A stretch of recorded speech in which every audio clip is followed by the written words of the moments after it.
On this Friday morning in Nashville, Tennessee. We've got a lot to get to today coming up on the show. The Titans, the final technical day yesterday of minicamp. Mike Vrabel speaking yesterday. We'll get to some of that coming up here in just a few minutes. Chase McCabe, our very own Chase McCabe, dropping by at 7:30. NASCAR coming to town this weekend in the Ally 400. Chase McCabe going to be involved with that as well. So we'll talk to Chase about that and the race coming to town as well. Teron Davenport for his weekly visit at 8 o'clock. Call your shot Friday, of course, and weekend winners on the table as well. And as always, taking your thoughts all show long on our text line, driven by WilsonCountyHyundai.com, 615-737-1025, 615-737-1025.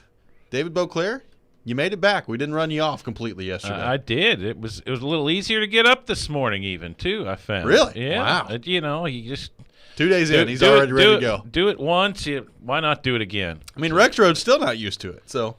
I worked at an afternoon paper back in the day, and these were similar hours to that. I did that for about 2.5 years, right when I first got married, and I was after 2.5 years, I was ready for something different. I'll say that. I understand totally, but he's back today. But 2 days I can do. That's right. I'll do another 4 hours with you here. Absolutely, David Beauclair back in the saddle today. Mark Howard coming up on Monday. Joe Rexrode will be back on Tuesday from the hinterlands of Michigan. So we'll look forward to that coming up on Tuesday. Ryan Porth, how we doing? What's going on? Beautiful, doing beautiful. I saw you had kind of a premature tweet last night of your beloved Cincinnati Reds. You just had to bring that up, didn't you? Well, it was pretty funny. They go from down 2-0 going into the ninth inning to up 4-2, and then they lose 6-4 by the end of the ninth inning on two 2-run homers that they gave up. But I guess when they got up 4-2, you were feeling it on Twitter.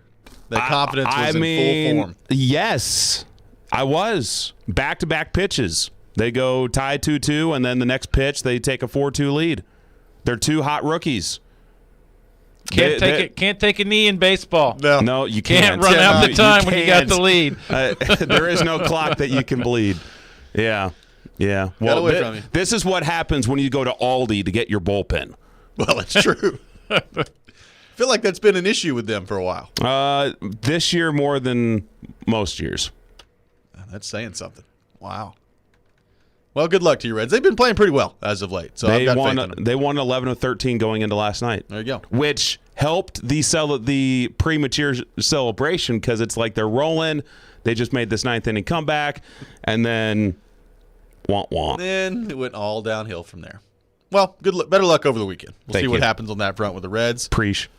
Tampa Bay takes a 2-1 lead in the, I guess, I want to call it the Eastern Conference Final, but it's not. The Stanley Cup semifinal. It does feel like the Eastern Conference Final. That's right.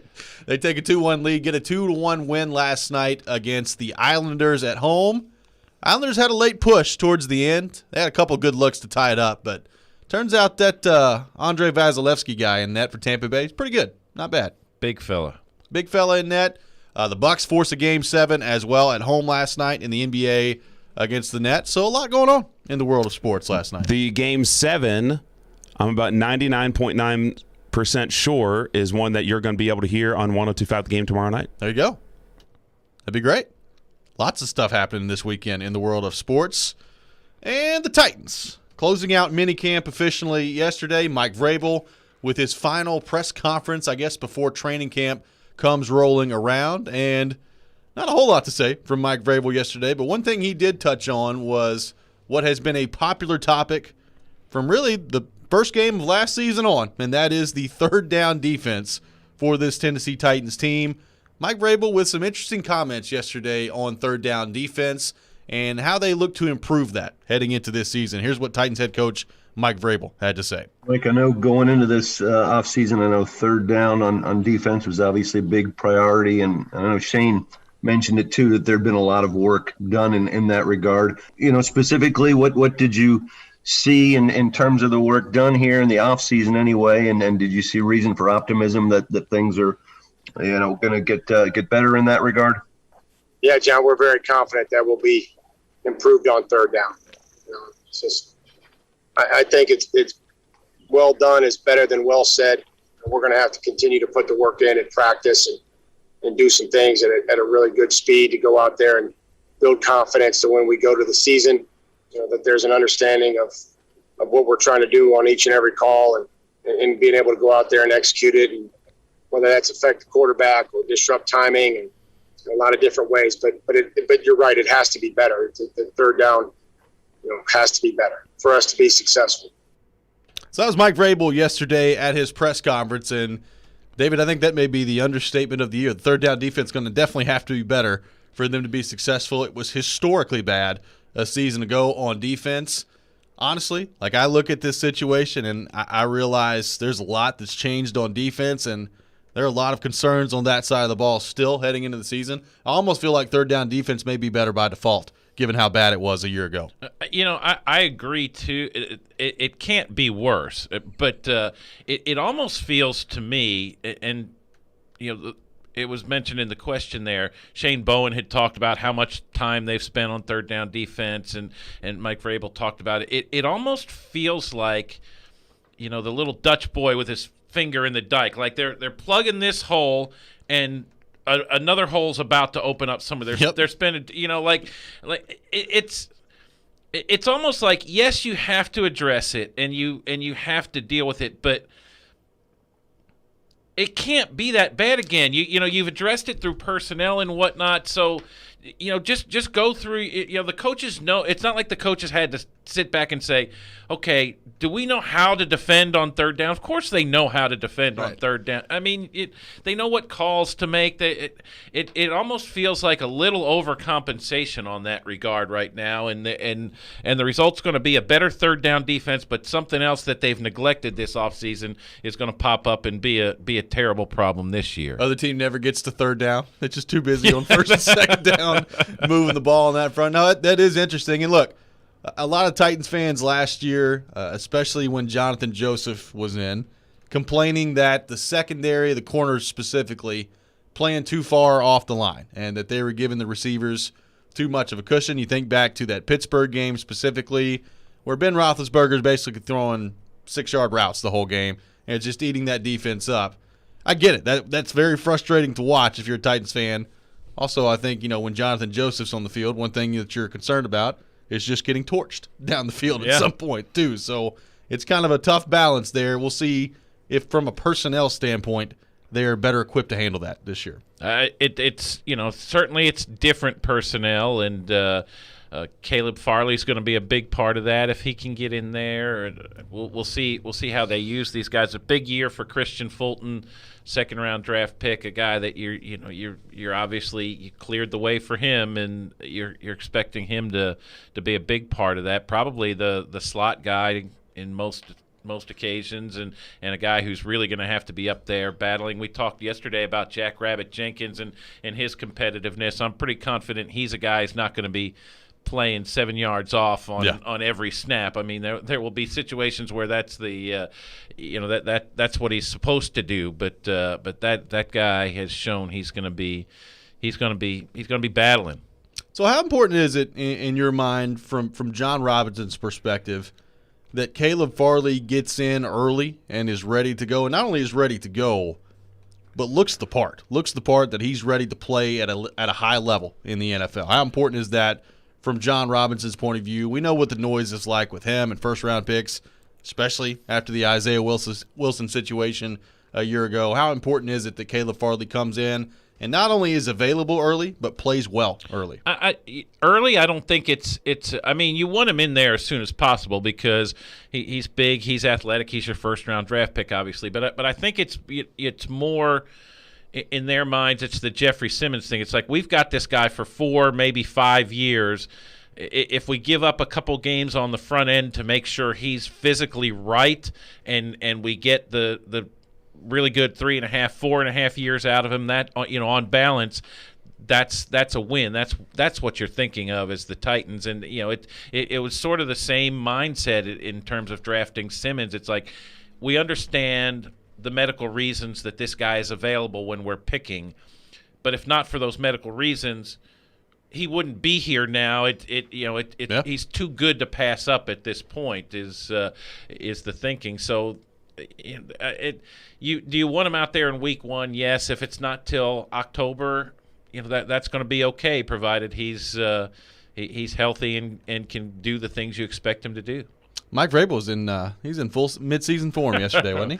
Well, no, actually, mid-season he's good. It's off season. It's off season when he just really he somebody asked him about, a couple people asked him yesterday about comparing kind of where they were this year to where they were last year, and like that sort of thing he hates in general. But those are the kind of things that people are talking about this time of year, and like the other questions he hates, like who among the wide receivers is looking good or whatever, and I think that came up yesterday too, and it was they're all there's a lot of guys in there kind of thing. He just he doesn't like singling people out. Yeah, doesn't like singling people out. Doesn't like talking about the process. Doesn't like talking about injuries. Doesn't like comparisons, and those are kind of all the things that people like to do this time of year. So when you get into the season and you can talk about opponents and you can talk about sort of what happened in the game or to a little bit, a small extent without any specifics, but sort of game planning and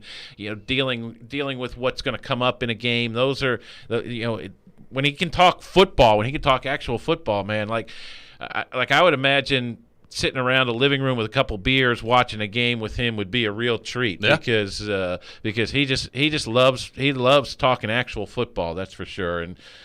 But this time of year he's a bit of a tough nut to crack. Well, and we've got a few weeks away from him now, and then it's training camp, and be right back in the real thing. So we'll see what happens on that front coming up here in just a few weeks. When we come back, we'll continue the conversation on the Titans and get into the wide receiver room. Julio Jones coming into the fold. What does that mean for the Titans, and can he buck what may be to some a concerning trend that has been with Titans wide receivers in the past? We'll get to that coming up next. This is Robby and Rexrode here on ESPN 102.5 The Game.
Welcome back in, Robby and Rexrode here on ESPN 102.5 The Game, streaming live on Periscope, on YouTube, and on Twitch as well.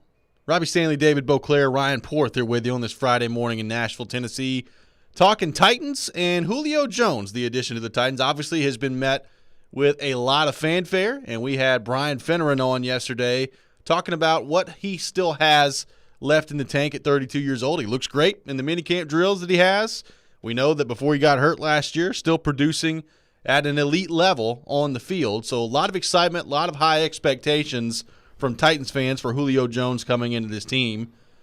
But, David, as you know, this is not the first time that the Titans have gotten an older, elite-level wide receiver in the past. I think about Randy Moss coming over on the waiver wire. I think about Andre Johnson as well. Obviously, two guys that put up a ton of yards, had a ton of catches, and a ton of production in this league at the NFL level, and came to the Titans, and it just was not the same. I don't necessarily have the same fear for Julio Jones, but there's no question. I mean, veteran receivers coming into this franchise has not gone as well as they would have hoped to this point, and if Julio Jones is going to come in and work out, at this point, he would be more of the exception than the rule, I would say. He would. I looked at this a week or so ago and produced something on it.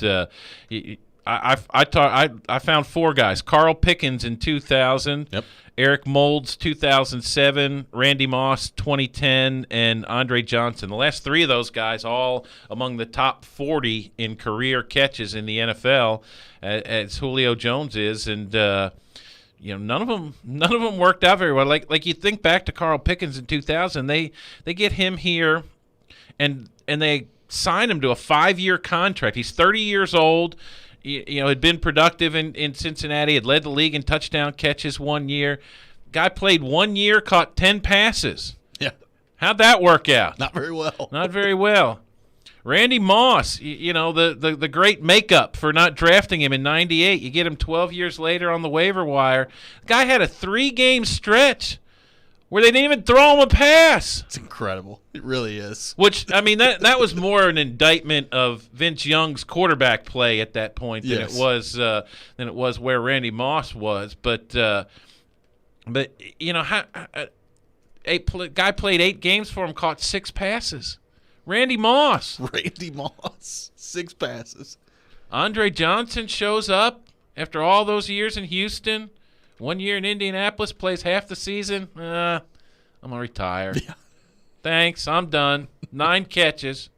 At least he scored a couple. Did catch a game winner. Did catch a game winner. Scored a what couple a pass touchdowns. by Mariota. Eric Moulds, the star of this group with a whopping 32 receptions. Played the whole season at least for them in 2007. But Julio's bucking a little history here in Titansville. This is where elite receivers go to vanish. It's like the Bermuda Triangle for them. Well, I guess the good news is if you're Julio Jones, when you start to look at that list, it doesn't take very much to surpass those guys. No, that's right. That's right. You never want to follow the legend, right? As a coach, and certainly Julio can up the ante for big-time wide receivers coming here, but it's different coaching staff, different quarterback, all those sorts of things. There's there is reason for optimism as always with Julio, but this is the bit of history he has to confront coming here. Ron on the text line, driven by WilsonCountyHyundai.com, says Nate Washington was the best addition to our team as a receiver, I think, in Titans history. Yeah, and led the team in receptions 1 year. Had some really good moments. Certainly not in the class of these guys, though. And in terms of what you would expect when you bring them here, and what you got from them. So on that front, I mean, I look at Julio Jones, and I mean the expectations are going to be, I think, higher than all those four. Maybe Carl Pickens is interesting because I think back to 2000. There was a lot of excitement about him coming in. It was big time. Yeah, big time to get him in here. And, like you said, 5-year deal, and that didn't work out. I mean, I even go back to Yancey Thigpen coming on board as well, where you thought maybe that could be something to work with. And through injury and through just lack of production, that didn't work out very well either. So it's been pretty fascinating to watch the receivers in the history of this franchise, how difficult it's been to find receivers to come in and be productive, both in free agency and in the draft as well. Like we know the history of trying to draft receivers here. Tyrone Calico in the fold as well. Justin Hunter in the second round. Kendall Wright to a certain degree. I mean, he had his moments here, but he didn't live up to where he was selected in the draft. It's been a tough goal trying to find receivers here. And then, Corey Davis was a good player. He didn't live up to where he was selected in the draft. And then you get A.J. Brown, and you think to yourself, finally, you found a guy here that you can select in the draft and that you can start to build around at that position. So Julio's going to come in. I think, look, physically, he's more of a phenomenon than really any of those guys, with the exception of Randy Moss. But Randy Moss at the end of his career at that time.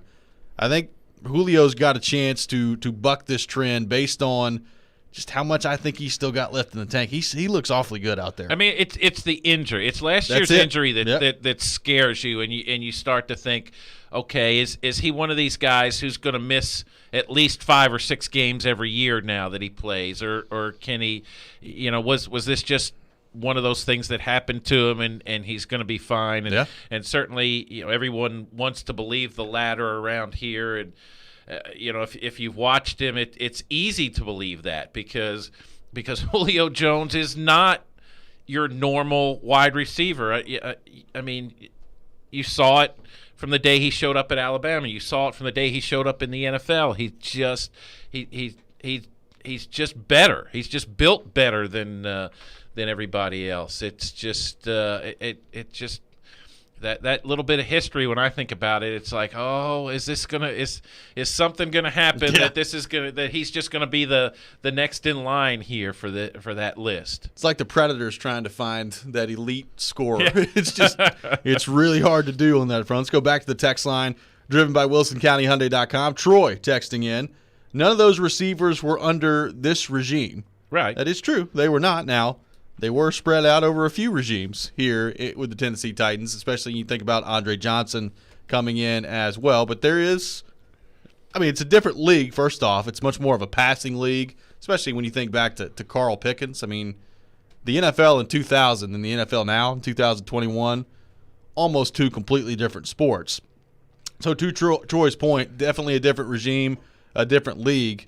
But, you can't really deny that history with this franchise when you look at it. And it goes back to the idea that Jones is going to be the 7th oldest wide receiver. Yeah. I mean, that's remarkable to me because he doesn't. That's incredible. He doesn't strike you as an old man. Yeah. But in NFL terms and NFL wide receiver terms, he's really old. And I guess part of that is there's so many young like the draft every year now is loaded with wide receivers, right? Yeah. So and the philosophy is always you want to get younger and faster and cheaper, and it's easy to do that at wide receiver now than it is a lot of other positions. So I think that probably has skewed that number a little bit, but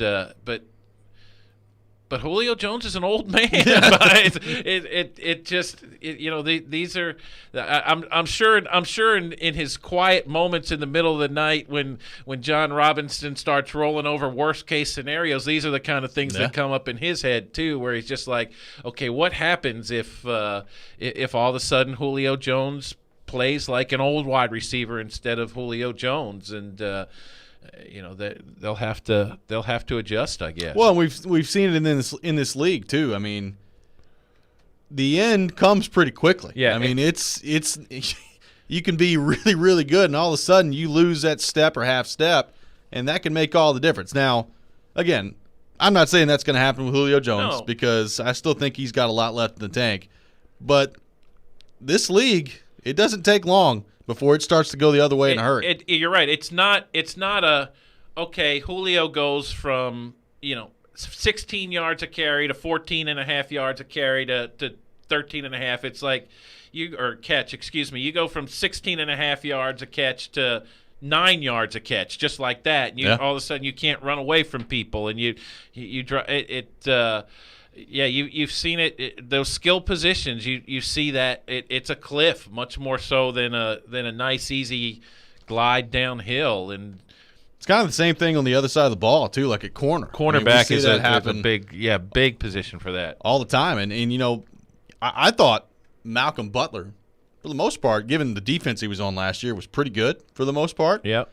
But you worry about, like at some point, is he going to be able to run as well? And obviously the cap was the main part of the decision for the Titans, but I think also a part of that was how confident are we that Malcolm Butler's going to be able to run at this same level next year? I think that's part of what went into their decision. It goes,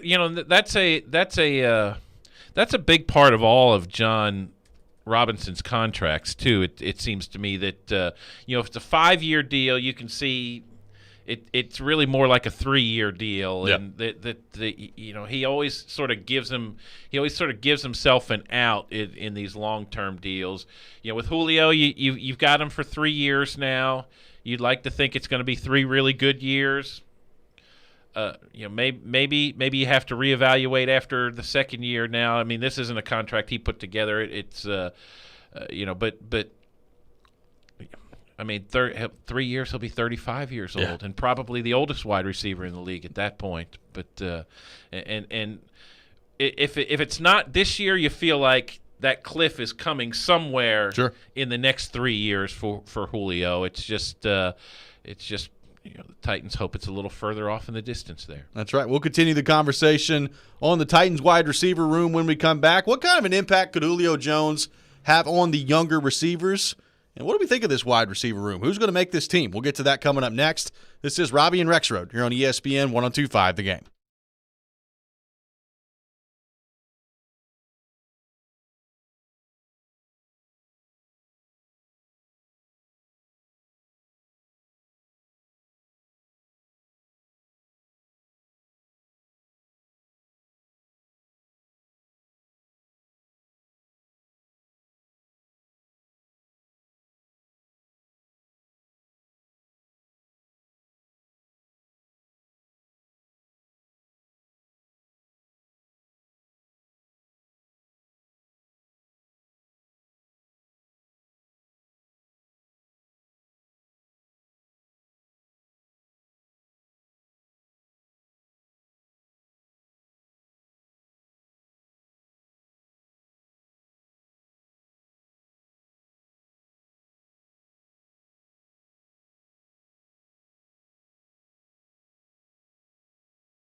Welcome back in, Robby and Rexrode here on ESPN 102.5 The Game. Robby Stanley, David Beauclair, Ryan Porth here with you on this Friday morning in Middle Tennessee, discussing the Titans and the wide receiving room. Julio Jones coming into the fold, kind of knocking things back a little bit in terms of the pecking order in the wide receiver room. Still a lot of young receivers on the table battling for spots on the team, on the practice squad.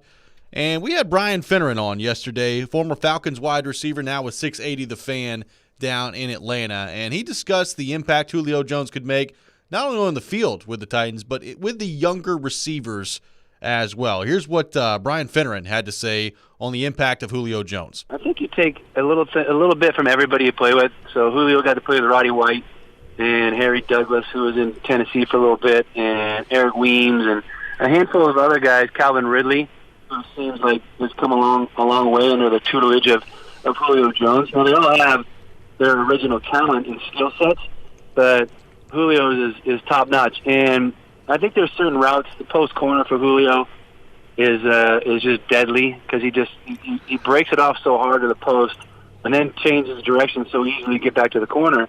That's something that guys can learn from. So specific routes on the route tree he can help guys do. His releases at the line of scrimmage are fantastic.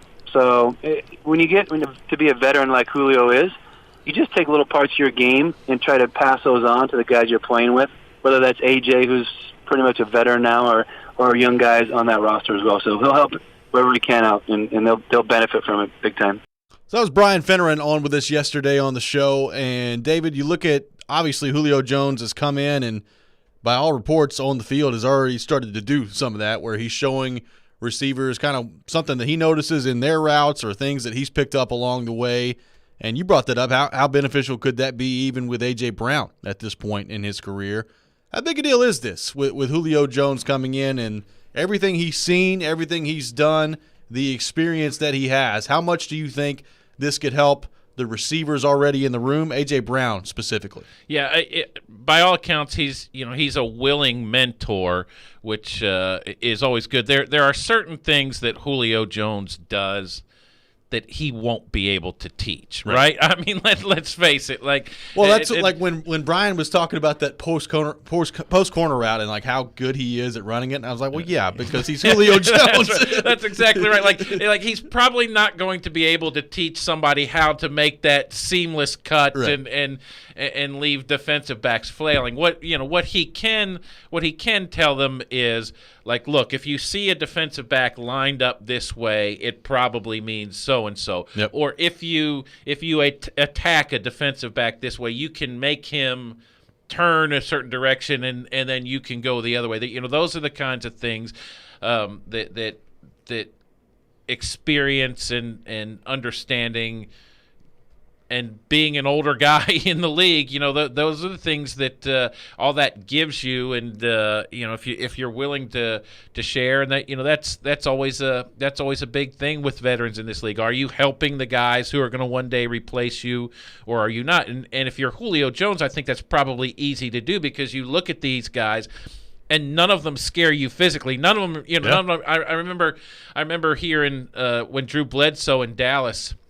I was in Dallas one time. I was watching a game, and the announcers, the game was getting out of reach, and I guess Tony Romo was going to get a chance to come in late, and the announcers were talking about him, and they said then that Drew Bledsoe had told them that he was in a situation where I better not get hurt. Yep. Like Drew Bledsoe knew that this guy could sling it around. I'm sure we'd seen that before. Yeah, with a guy named Tom Brady. Yeah, I'm sure Julio Jones looks at these guys, and nobody there makes him go, oh God, right. He's going to force me out anytime soon. So it's probably really easy. Not that he's not a good guy, not that he wouldn't do it anyway, but you get to a certain point where you're hanging on by a thread. Maybe you don't do that as much, and I think Julio will be happy. That the guys who are interesting to me are guys they were here most or all of last year.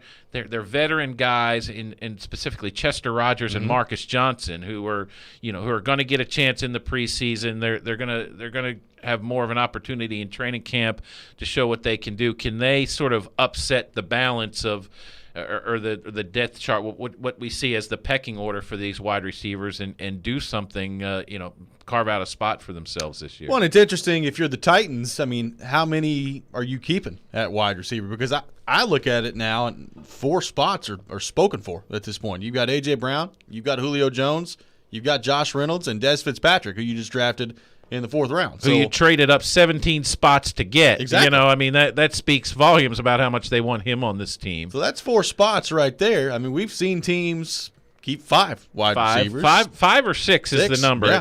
It kind of depends. And Racey McMath, I think, is sort of an outlier in that group, because I think his roster battle this year isn't so much with the other wide receivers as it is sort of the last cornerback or the last linebacker. Yeah. Given his size, given his history, Racey McMath is going to have to make this team as a special teamer first, and then he can practice with the wide receivers every day and do that and sort of develop that way. That's kind of his way in. So the number might be +1, whatever it is, if he makes it. But I think if he makes it, it's as a special teamer. And the next guy who sort of has something to lose is Cam Batson. Yep.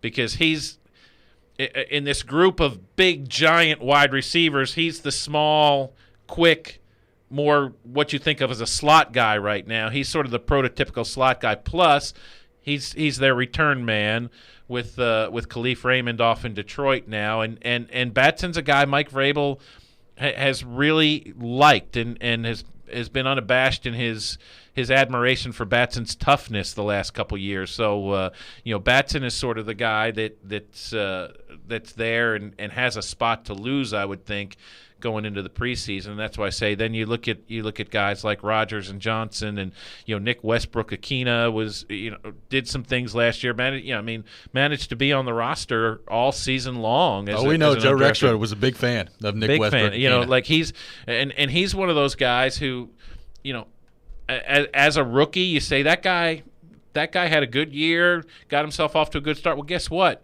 Going into training camp this year again, he doesn't have a spot. Yeah. I mean, he's going to have to – some things are going to have to go his way, or he's going to have to start the season on the practice squad again. Well, that's why when you brought up yesterday, and I totally agree, the idea of the Julio Jones trade being a necessary trade for this Titans team, like I think about Josh Reynolds being the number 2. Like I have no clue whether or not Josh Reynolds could have handled that role, if he would have gotten close to providing what Corey Davis brought to the table last year or not. I feel a ton better about Josh Reynolds being the 3.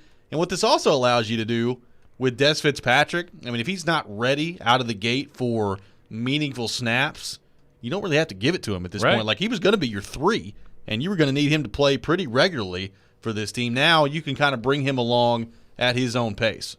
The top 3, I mean, you weren't even sure who the top 3 were before. It was going to be Brown, Reynolds, and then maybe some Batson, some Fitzpatrick, some Rodgers, some there's some combination of other guys. Now, to your point, you've got 3 proven NFL guys, and you feel like your 1's as good as anybody. Say we'll call A.J. Brown number 1. Yep. He's as good as anybody. Your 2 is pretty much better than almost everybody else's 2 right now. Your 3 is a guy who's been in the league, whose numbers have gone up each year, so you feel good about him as a 3. And then to your point, you kind of let everybody else decide what they can earn. Let them earn their playing time and their opportunities from there. You're not putting anybody out there just because you need to have somebody out there. It's the group looks a whole lot better with the trade than it did. So you talked about Cam Batson kind of being the return guy as well with Khalif Raymond leaving. He's in a competition right now for sure. If it's not going to be Cam Batson, what do you do if you're the Titans in the return game? Because we talked about this the other day. I think back to Adoree Jackson. Part of the reason you drafted him in the first round was to be that guy. And look, kick return just kind of is what it is in the NFL now. Very rarely do you see big plays anymore in the kick return game.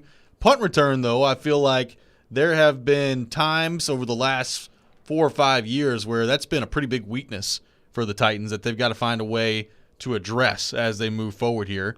If it's not going to be Cam Batson, who do you think it is for the Titans in the return game?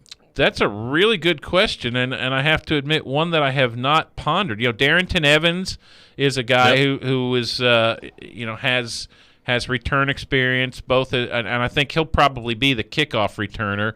But he's not going to get a ton of snaps on the offense, even under a best case scenario. So I think as a third round pick, you probably look to him as let's get a little more out of him than just 10 or 12 snaps on offense per game. So he could be a guy who could kind of handle the both the punt and kickoff return if that's the way you need to go. I think Brady Breeze did some of that at Oregon too. He the last pick in this year's draft. Now there's no guarantee he's on the roster either when all is said and done. But he's a guy who's done it. So I would say probably Evans is the number one guy, and from there you just have to figure something out if neither one of those two work out for whatever reason.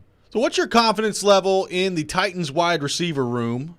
Who's going to make this team? Let us know on our text line driven by WilsonCountyHyundai.com, 615-737-1025, 615-737-1025. We'll continue this conversation on the other side. This is Robby and Rexrode here on ESPN 1025 The Game.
Welcome back in, Robby and Rexrode here on ESPN 102.5 The Game, streaming live on Periscope, on YouTube, and on Twitch as well. Taking your thoughts on our text line, driven by WilsonCountyHyundai.com, 615-737-1025, 615-737-1025. Now, we're discussing the Titans wide receiver room and bringing up the top three at wide receiver: Julio Jones, A.J. Brown, Josh Reynolds. And, David, I think it's pretty obvious when you look at this group, the true quote-unquote dedicated slot guy that a lot of people thought the Titans may draft. Maybe some people pointed to Amari Rodgers, who it's funny, the Titans actually ended up trading with the Packers, and the Packers take Amari Rodgers in the slot. But no dedicated slot guy taken in the draft. You look at Reynolds, you look at Julio Jones, you look at A.J. Brown in your top three that'll be on the field most of the time.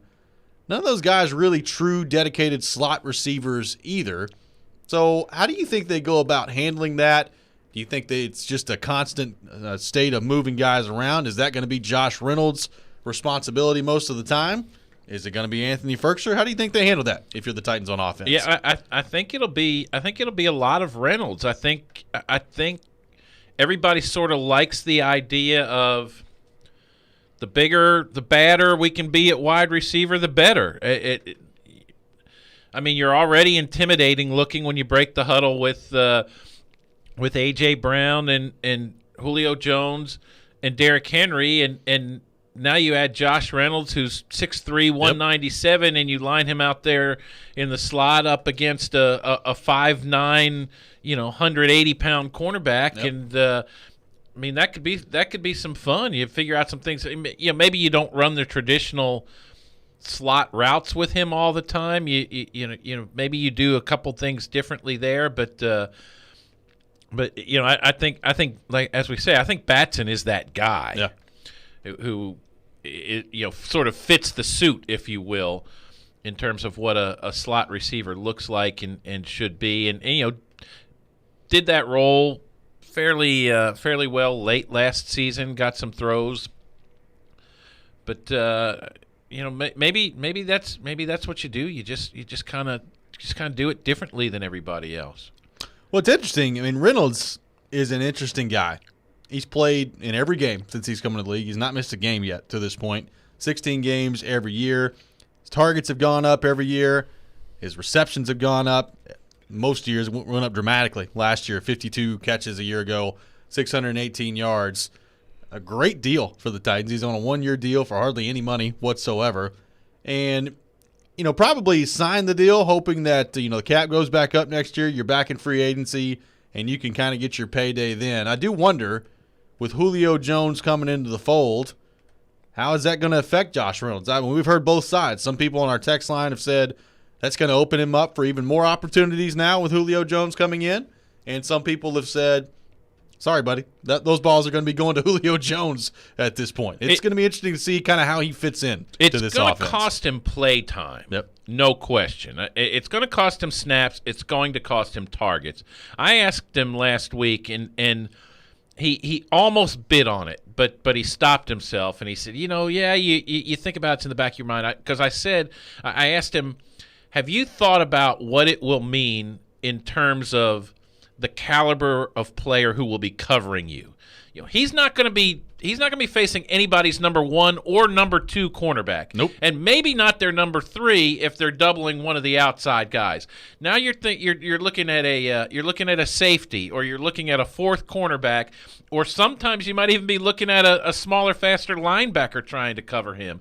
And if I don't know Josh Reynolds, I've only been in a couple Zooms with him. But if you're an optimistic guy, if your inclination is to look on the bright side, that's the bright side for him. I mean, he could be sitting here going, son of a gun, this was my chance to be an every down wide receiver, and now, or he can say, well, the opportunities I'm going to get, I'm going to have somebody lined up opposite me that I can dominate. Yep. And I will be open every time I'm on the field. And if that's the way he chooses to go about this, he could have himself some fun this year, I would think. He absolutely could. And if you're him, your playing time is going to go down some, I think. But, I mean, and I even throw Ferkser into this category at times too. I mean, just think about with all the different things the defense has to worry about with A.J. Brown, Julio Jones, and Derrick Henry. I mean, you would think, and Joe has said, defensive coordinators may not even know who Anthony Ferkser's name is by the time they get through the week, looking at everything else the Titans have to offer here. I'm still worried about tight end because I think, I'm just not sold that Anthony Ferkser is the number one tight end at this point. And who knows, maybe another move is coming somewhere down the line here.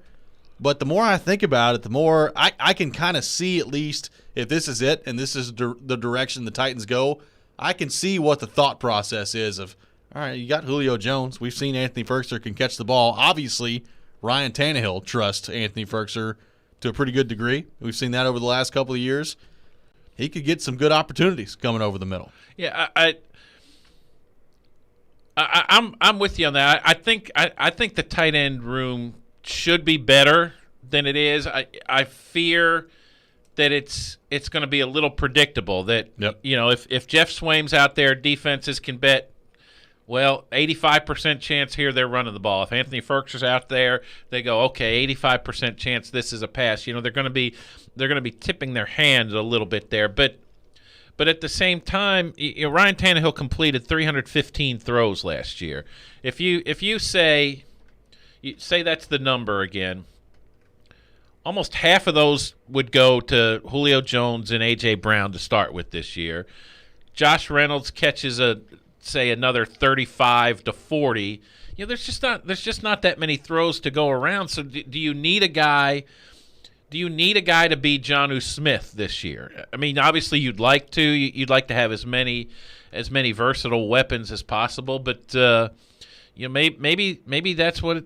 Maybe this is just a really wide receiver heavy passing game this year. And if that's the case, with A.J. Brown and Julio Jones, it kind of makes sense. Yeah. So you can get by for a year with maybe a little less at tight end than you would have otherwise. So you brought up Tannehill, and obviously he's been great since he got here with the Titans. I mean, last year, 3,800 yards, 33 touchdowns, 7 interceptions. What do you think with this new offense, if Julio Jones comes in and they can develop some chemistry pretty quickly, what do you think those numbers could look like for Tannehill this year in terms of kind of forcing himself into some MVP conversation? We've had Titans fans ask us, could Ryan Tannehill find himself in the thick of an MVP discussion this year? What are your thoughts on that? I don't think he can, because he's still he's still Ryan Tannehill. People don't perceive him that way, and I don't mean that as a knock against him. The perception is out there. Like if you listen to national talk shows, or you see some of the subject comes up from time to time, like, are you sold on Ryan Tannehill? Around the league, people are still debating after 26 starts with the Titans plus 4 more in the playoffs, 30 starts total.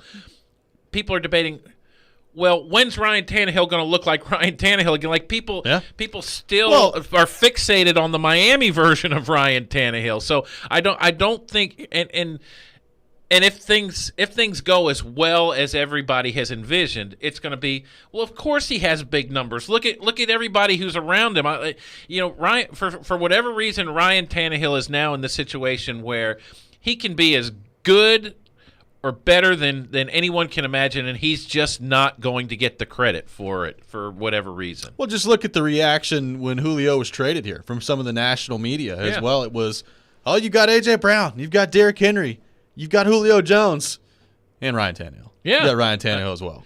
I mean, though, it's a complete. He's a completely different quarterback than he was in Miami. Yep.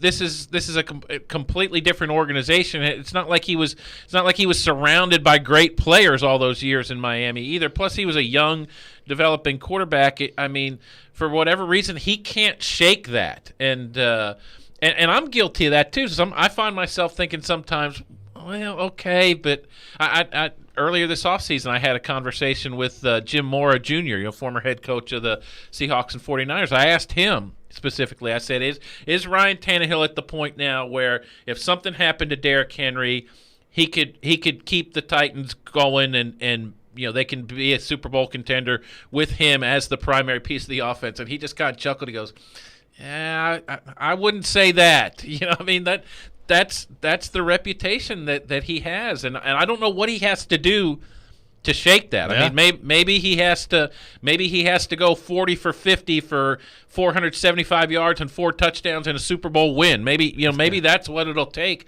to finally convince people otherwise. But it seems like he just can't shed that burden of a guy who never had a winning record, or I guess one winning record in all those years in Miami. It's incredible. I mean, you think about just the basic stats: 55 touchdowns, 13 interceptions. Basically, 68.5% of his passes have been completed since he took over as Titans quarterback. Been pretty good, but to your point, even if he lights it up this year, a lot of the conversation, at least nationally, will be, well, yeah, he had Julio Jones and A.J. Brown and Derrick Henry. Of course he did. Yeah, he better be putting up those numbers. He's not gonna get his love for I guess he's just and even last year he should have been a Pro Bowler. Yep. And he said as much. He was disappointed when he wasn't, but I think he's starting to understand that too, that like, well, okay, this is the guy's produced in the clutch. The guy's he's done everything you need a quarterback to do. He's not out there just handing the ball off to Derrick Henry 30 times a game. When we come back, what seems like an annual conversation in the sport of baseball about cheating back on the table again, and in a major way in Major League Baseball right now. Our question is, do fans actually care if baseball players are tweeting or cheating? We'll get to that coming up next. This is Robby and Rexrode live from the Wholesaling Studios, powered by RumbleOn.com, here on ESPN 102.5 The Game.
Welcome back in. Hour number 2 of Robby and Rexrode here on ESPN 102.5 The Game. Robbie Stanley, David Beauclair, Ryan Porth here with you on this Friday morning in Nashville, Tennessee. Going to have Chase McCabe join us later this hour at 7:30. We'll get into a little racing weekend here in Nashville. NASCAR coming your way with the Ally 400. Chase will talk about that and his role in the Ally 400 as well. Call Your Shot Friday coming up at 7:45. So, as always, we'll take your called shots all show long on our text line, driven by WilsonCountyHyundai.com, 615-737-1025, 615-737-1025.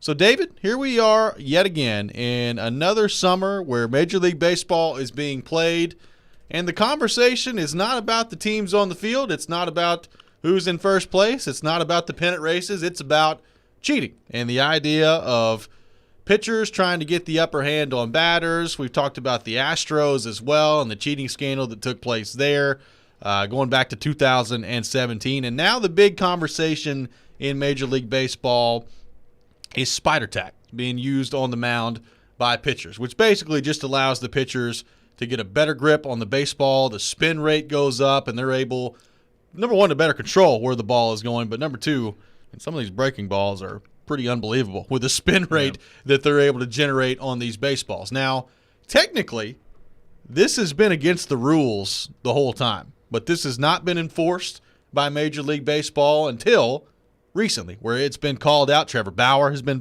very vocal about it on the Dodgers, and now they're banning it kind of mid-season here, and if somebody's caught with spider tack on the baseball, you get suspended 10 games with pay, and you don't get a roster spot counted against you, but you're suspended 10 games.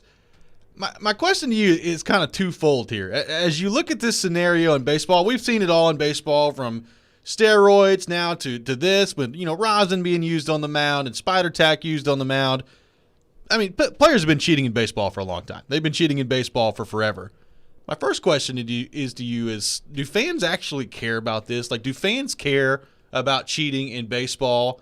And if not, if you're the MLB, like, do you even try to legislate this stuff anymore that you really haven't legislated throughout the entire history of your game? Yeah, fans don't care. I'm convinced fans don't care, and the reason I'm convinced is because more often than not, baseball celebrates its cheaters. Like you look at Gaylord Perry. Gaylord Perry is in the Hall of Fame because he was the greatest spitballer of all time. I mean, like the guy is literally a legend because everybody knew he cheated and they loved it. That if people cared about this stuff, Sammy Sosa would not be one of the most beloved figures in baseball. From the moment Sammy Sosa's bat broke and you saw it was corked, people would be done with Sammy Sosa if people cared about this. Because you can't tell me, that's the one time that Sammy Sosa took a corked bat up to the plate. Tough luck. It was just a mistake. It just happened that one time, right? I mean, no, like Sammy Sosa, I'm sure there's no telling how many home runs he hit with a corked bat, but no one cares. Everybody loves Sammy Sosa. Everybody loved that home run chase that year. This is what has prompted baseball for years. The leadership has been reactionary rather than visionary, which is a big part of the sport. I'm not sure what has prompted this sudden reaction to spider tack, but it just seems pointless to me, unless they're looking at it saying, well, we didn't juice the balls this year, and now we don't really like the results. We want a little more offense, so let's do something to inhibit the pitchers a little bit. It's weird. Baseball is odd to me that way. But no, I don't think fans care. I think fans want to see exciting moments, and particularly with what's going on in baseball with all the shifts and everything. There's fewer hits. There's all this stuff is. There's nobody can put the ball in play anymore. There's few. Yeah, no one's trying to put the ball in play. Everybody's just swinging for the fences. There's fewer moments of action right now, and fans want action. Whatever will give them action, they'll take. Well, in the last 2 to 3 weeks, the offensive numbers in baseball have skyrocketed. Ever since baseball came out with their crackdown measures on this. Well, and up until that point, I think it was the lowest batting average in the history of the sport, league-wide, at that point. So now I'm sure a lot of that is, what we've talked about, and that's players kind of taking a different approach, and it kind of feels like the idea of, the Tony Gwynns of the world, of just putting the ball in play, playing a little small ball, getting on base. It's been amazing to me as somebody who grew up, I played baseball for a long time, and we were always taught, if they're pitching to you away, hit the ball the other way. Right. The shift to me is amazing. Like if somebody shifted me in high school, I'm like, all right, well, I'm going to hit the other way. And they just can't do it. You can't tell me that, or they won't do it. Yeah. Like, you can't tell me major league pitchers hitters are not gifted enough to just do a half swing and slap the ball the other way. And I've had this argument with somebody else, and they're like, well, but if the pitch is inside, and to which my response is, the pitchers never miss their spots. Yes. Like if the pitch is in on your hands, you're going to have a hard time going the other way with it. But teams can eliminate, players and managers can eliminate the shift from baseball pretty easily, I think, and just make teams pay for it. But they're so beholden to the analytics that say a single's not that big a deal. You want the long ball, just go ahead and rip at it. I understand it, but I don't understand it still. I maybe that's just because I'm an old man. I don't know, but it boggles my mind that you wouldn't just make teams pay for that and get somebody on base. It's just interesting to me because, right now the conversation's all about the pitchers and the spider tack and, putting the adhesives on the ball to control the spin rate. And Trevor Bauer was talking about, if you do this, Trevor Bauer's been screaming at the MLB to do something about this for 4 years. And I'm convinced, like, if the batting average wasn't what it is and it wasn't as bad in affecting the product in the way that it is, they still wouldn't do anything about it because they don't care. But now that the product is being affected and you can't find, high-scoring games, people aren't watching baseball, especially people my age largely are not watching baseball, that's a problem for Major League Baseball, and they recognize that at this point. And now you're taking measures kind of halfway through a season where, Garrett Cole's talked about this, and we'll play some audio for him coming up in the next segment. Trevor Bauer talked about it yesterday as well, where now there are unintended consequences of you're banning this, but you are trying to ban, like, all the sticky substances on a pitcher's hand where, like, if you go high-five your teammate and he's got pine tar on his hand, all of a sudden you're running into a tricky situation there. It's just, to your point, this is all about Major League Baseball being reactionary instead of proactive. And that's really been the story of their sport. Trying to figure out, okay, what's the issue? What's how do we solve this? But baseball always plays around with the offense. You can go back more than 100 years, right? Frank Home Run Baker, for example. No one screams about the fact that, well, Frank Home Run Baker had to play in the dead ball era, and then Babe Ruth comes along and they change the ball and Babe Ruth puts on, no one's screaming about the sanctity of Frank Home Run Baker's numbers, right? Because baseball decided they wanted to change the game, so they did this. The steroids era is the whole thing. Like, the teams and owners and everybody was complicit in this. Like, if you read the Mitchell report, there's a segment in there where the Dodgers and Marlins are negotiating a trade for Paul LaDuca. And there's an actual email from the Dodgers that, they didn't use these exact words, but it says, if you need us to put him on the juice to get his numbers back up before we make the trade, we'll do it. Baseball just wants the numbers, and when the numbers get a little bit out of whack, they do something to change it. And the original question here, if it means cheating is taking place, then cheating is taking place, and everybody's happy about that, and that includes the fans. And that introduces our poll question of the day at 1025 The Game on Twitter. Do you care if your favorite teams or athletes get caught cheating on the field of play? Yes or no? Very, very early in the voting process so far. 58% say yes, 42% say no. We'll continue this discussion when we come back. Got a lot of your thoughts to get to as well on our text line, driven by WilsonCountyHyundai.com, 615-737-1025, 615-737-1025. Right now, though, got to tell you about my friends at FanDuel Sportsbook, and the NBA playoffs are here. You'll be in hoops heaven betting on all the action on FanDuel Sportsbook because There are so many exciting matchups, and FanDuel is taking that excitement to another level. New and existing users can bet risk-free throughout the playoffs. New users can get up to $1,000 back if your first bet doesn't win. Plus, once you have an account, you can bet one same-game parlay risk-free every week. That means combining multiple bets for an even bigger win. Assists, rebounds, the money line, point spread, first basket scorer, everything is on the table. And if you don't win, you'll get up to $10 back. Basketball fans, now is the perfect time to give FanDuel a shot. Just sign up with promo code ROB to bet the NBA playoffs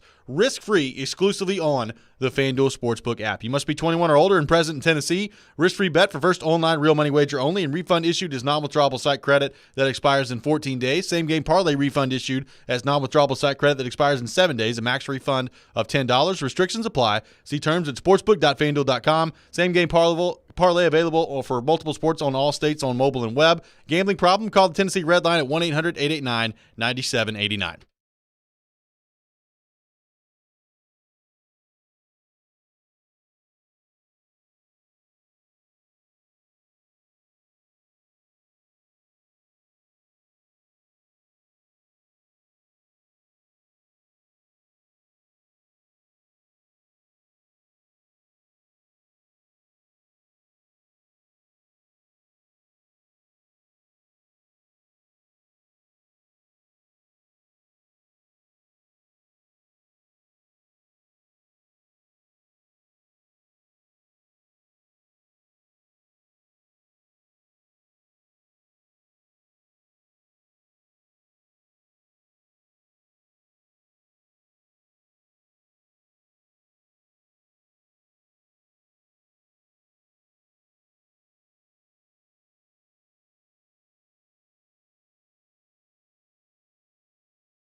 We are aligned in a lot of areas with the commissioner's office on this, and please just talk to us. Please just work with us. I know you have the hammer here, but we've been living in a gray area for so long. I would just hate to see players get hurt. I would hate to see balls start flying at people's heads. I had a really tough time gripping the baseball tonight, especially early when it was windy. So I don't really care to be inflammatory here, Joel. So I'm just going to leave it at that. That was Garrett Cole from the New York Yankees discussing the latest scandal in Major League Baseball, the spider tax scandal with the pitchers.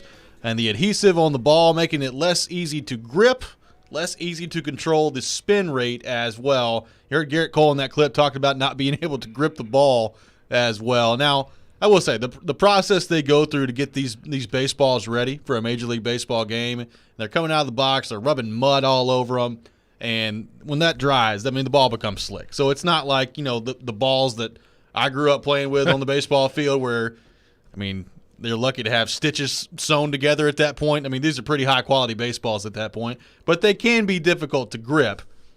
How worried would you be, I guess, at what Garrett Cole threw out there, that if you take some of these substances away that make it easier to control the ball from the pitchers, and maybe you're going to see more baseballs kind of losing control and flying at people's head in the batter's box at 98 miles an hour?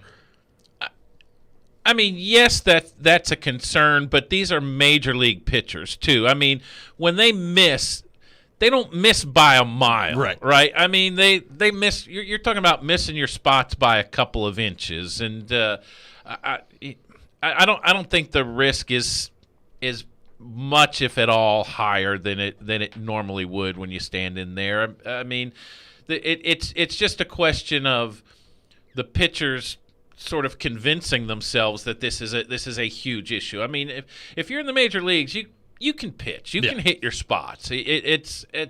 So I'm not buying that necessarily. I think for some guys it's probably been a pretty good crutch, or it's almost like a superstition. You've convinced yourself you need it, but I'm guessing you're a good enough athlete that you don't. I hope so. So you're not buying what Tyler Glasnow is selling, the ace for the Tampa Bay Rays, where he hurt himself because right. He's blaming this why he's out for the rest of the year. Yeah. No, I'm not. No, I'm not buying that. They have the weirdest injuries in baseball. Get hurt playing Fortnite. Apparently now gripping a baseball too hard hurts your arm. Jeff Kent broke his wrist washing his car once. Yeah.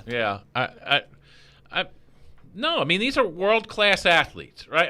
If you can't throw the ball over the plate, you don't belong in the major leagues. I'm sure it does help to have the spider tack on there and sunscreen and rosin. But that's right. The rosin bag has been behind the mound in baseball forever, right? Is rosin so terrible that doesn't help you anymore? I don't see it. I'm not buying that. Guys are going to get hit a little more. That's what Major League Baseball wants. The pitchers are going to have to deal with that. Let's go to the text line driven by WilsonCountyHyundai.com. Got a text that says, in baseball, much like NASCAR, if you ain't cheating, you ain't trying. Yeah. That being said, cork bats seem more like cheating than spider tack does for some reason. See, I think fans care about cheating situationally. Agreed. If everybody's doing it, then I don't think fans really care all that much, like the steroid era. Well, like the Astros, right? It was obvious that the fans cared about the Astros. They still care about the Astros. And they are letting the Astros know this season with fans in the stands that they cared about that. Exactly. But when everybody's doing it, that's trying to get something over on the opponent, though. Right.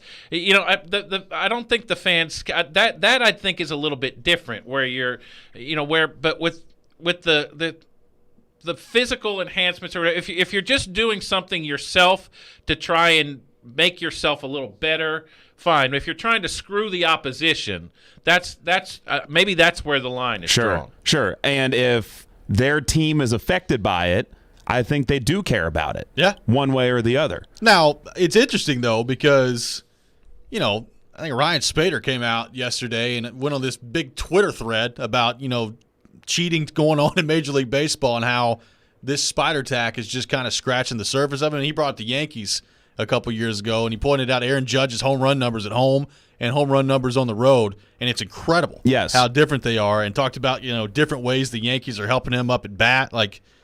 I think this is very prevalent. There's a ton of cheating going on in Major League Baseball. There's so much time. Yeah. There's so much dead time in baseball that there's opportunity to think these things up. Yeah. Well, you bring up the Yankees, and the Yankees publicly were very critical of the Houston Astros because that was the ALCS that year. Yeah. And what's funny is that I did a baseball podcast for the station 2 years ago. and we had Sonny Gray on, who was on the Yankees when all that was going on, and he danced around the question of the Astros cheating scandal because we had him on right around that when that was brewing.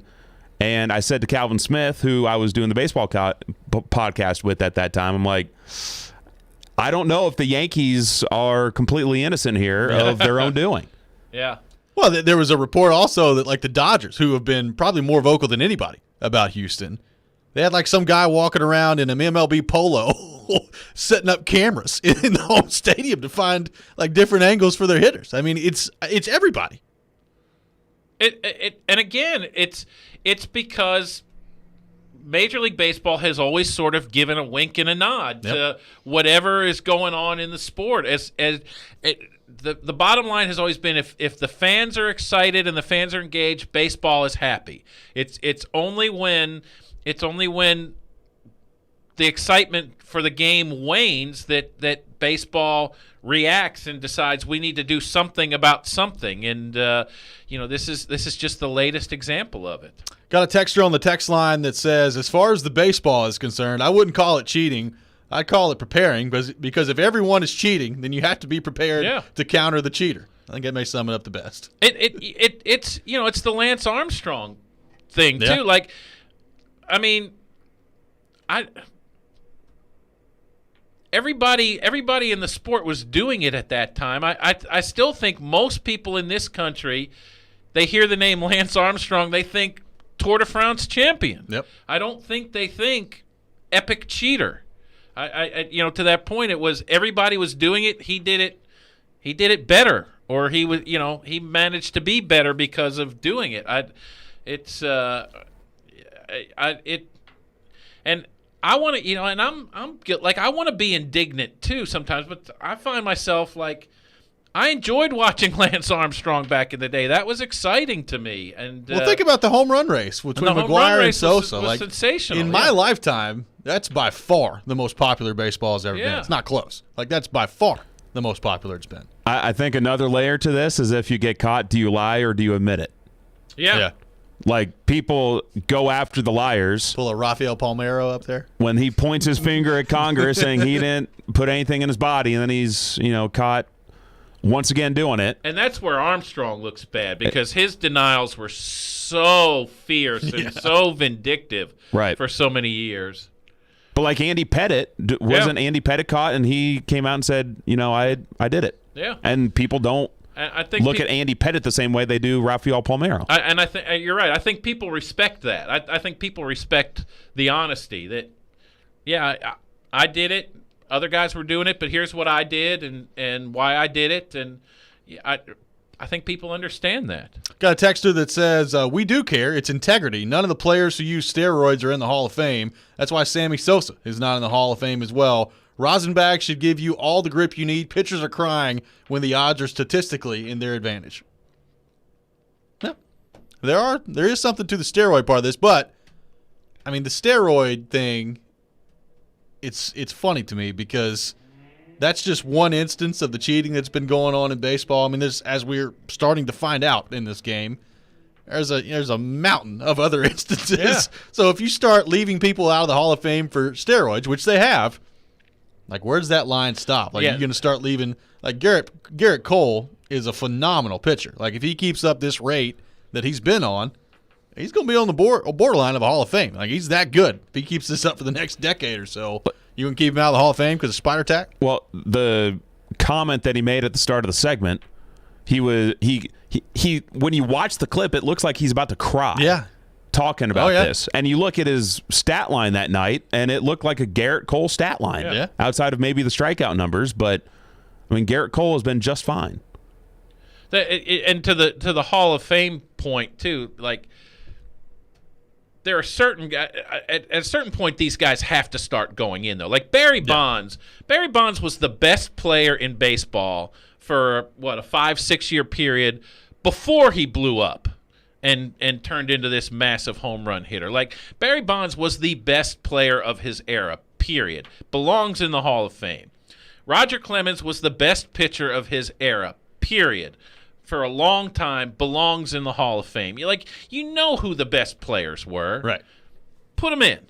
Put them in because again, this is not a few rogue players that we have to make sure. No, Major League Baseball was doing this and was signing off on the whole steroid era, and that part of it is getting really irritating to me that these guys aren't in the Hall of Fame because they belong in there. We'll continue this conversation throughout the show, taking your thoughts on our text line driven by WilsonCountyHyundai.com, 615-737-1025. Also, our poll question of the day at 1025 The Game on Twitter. Do you care if your favorite teams or athletes get caught cheating on the field of play? When we come back, we'll have our very own Chase McCabe from Darren Donegan Chase, also chasing checkers as well. He'll join us on the show. We'll talk about NASCAR coming to town this weekend, his role in it as well. All that coming up next.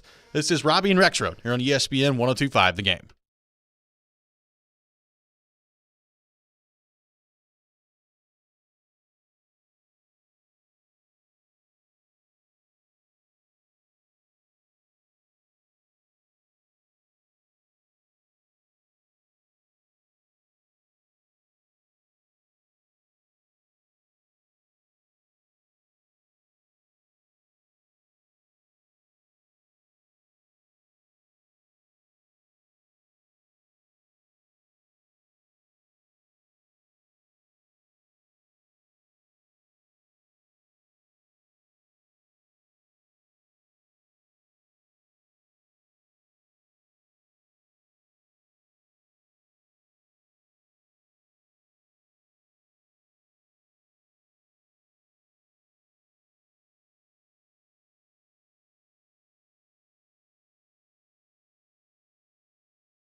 Welcome back in, Robby and Rexrode here on ESPN 1025 The Game. Robbie Stanley, David Beauclair, Ryan Porth here with you on this Friday morning in Nashville, Tennessee. It is NASCAR weekend here in Nashville, as you just heard on that promo.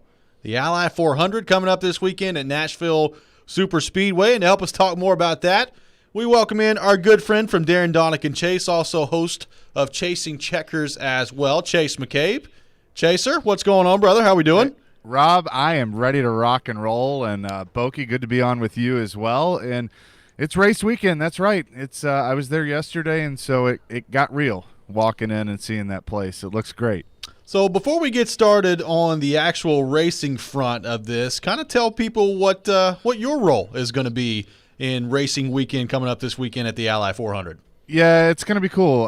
This is kind of a dream come true for me. I've had a lot of dreams, but this is one of them. I'm going to be the PA announcer along with Joe Williams, and Joe was the original PA announcer at the Nashville Superspeedway. He's also been at the fairgrounds for many, many years, so he has a lot of experience in that. But they asked me to do this several months ago as I was walking into a Predators game, so that was kind of cool. And we went through all that yesterday, so I will be the voice you hear during driver intros, and if you're watching on television or listening on the radio for the national, introducing the national anthem. I won't be singing that, but introducing that's probably good for all of us, and introducing some big stars that are going to be doing big things at the Speedway. So really looking forward to it. Well, that's awesome. It's going to be a great weekend, Chase, and you're rolling. It's going to be really fun to watch.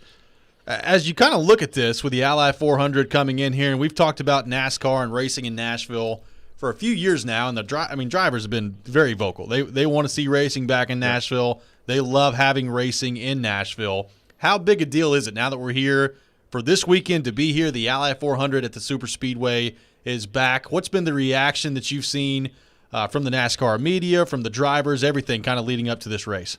Well, I got a big sense of it yesterday when I was walking out of the media center and I saw national NASCAR media members already getting there on Thursday when there was no on-track activity.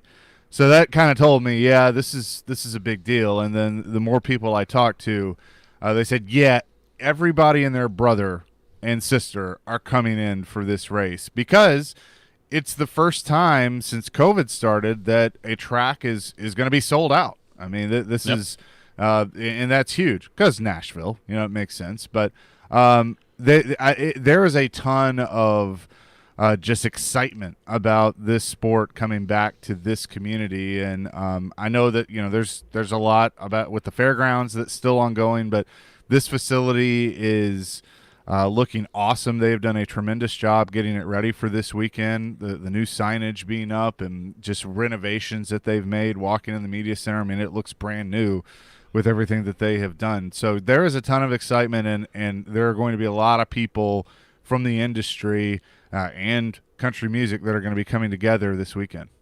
Chase, you know this. I mean, NASCAR has been popular in these parts for a long time, and I think back to the glory days of Earnhardt and, the late 90s watching races.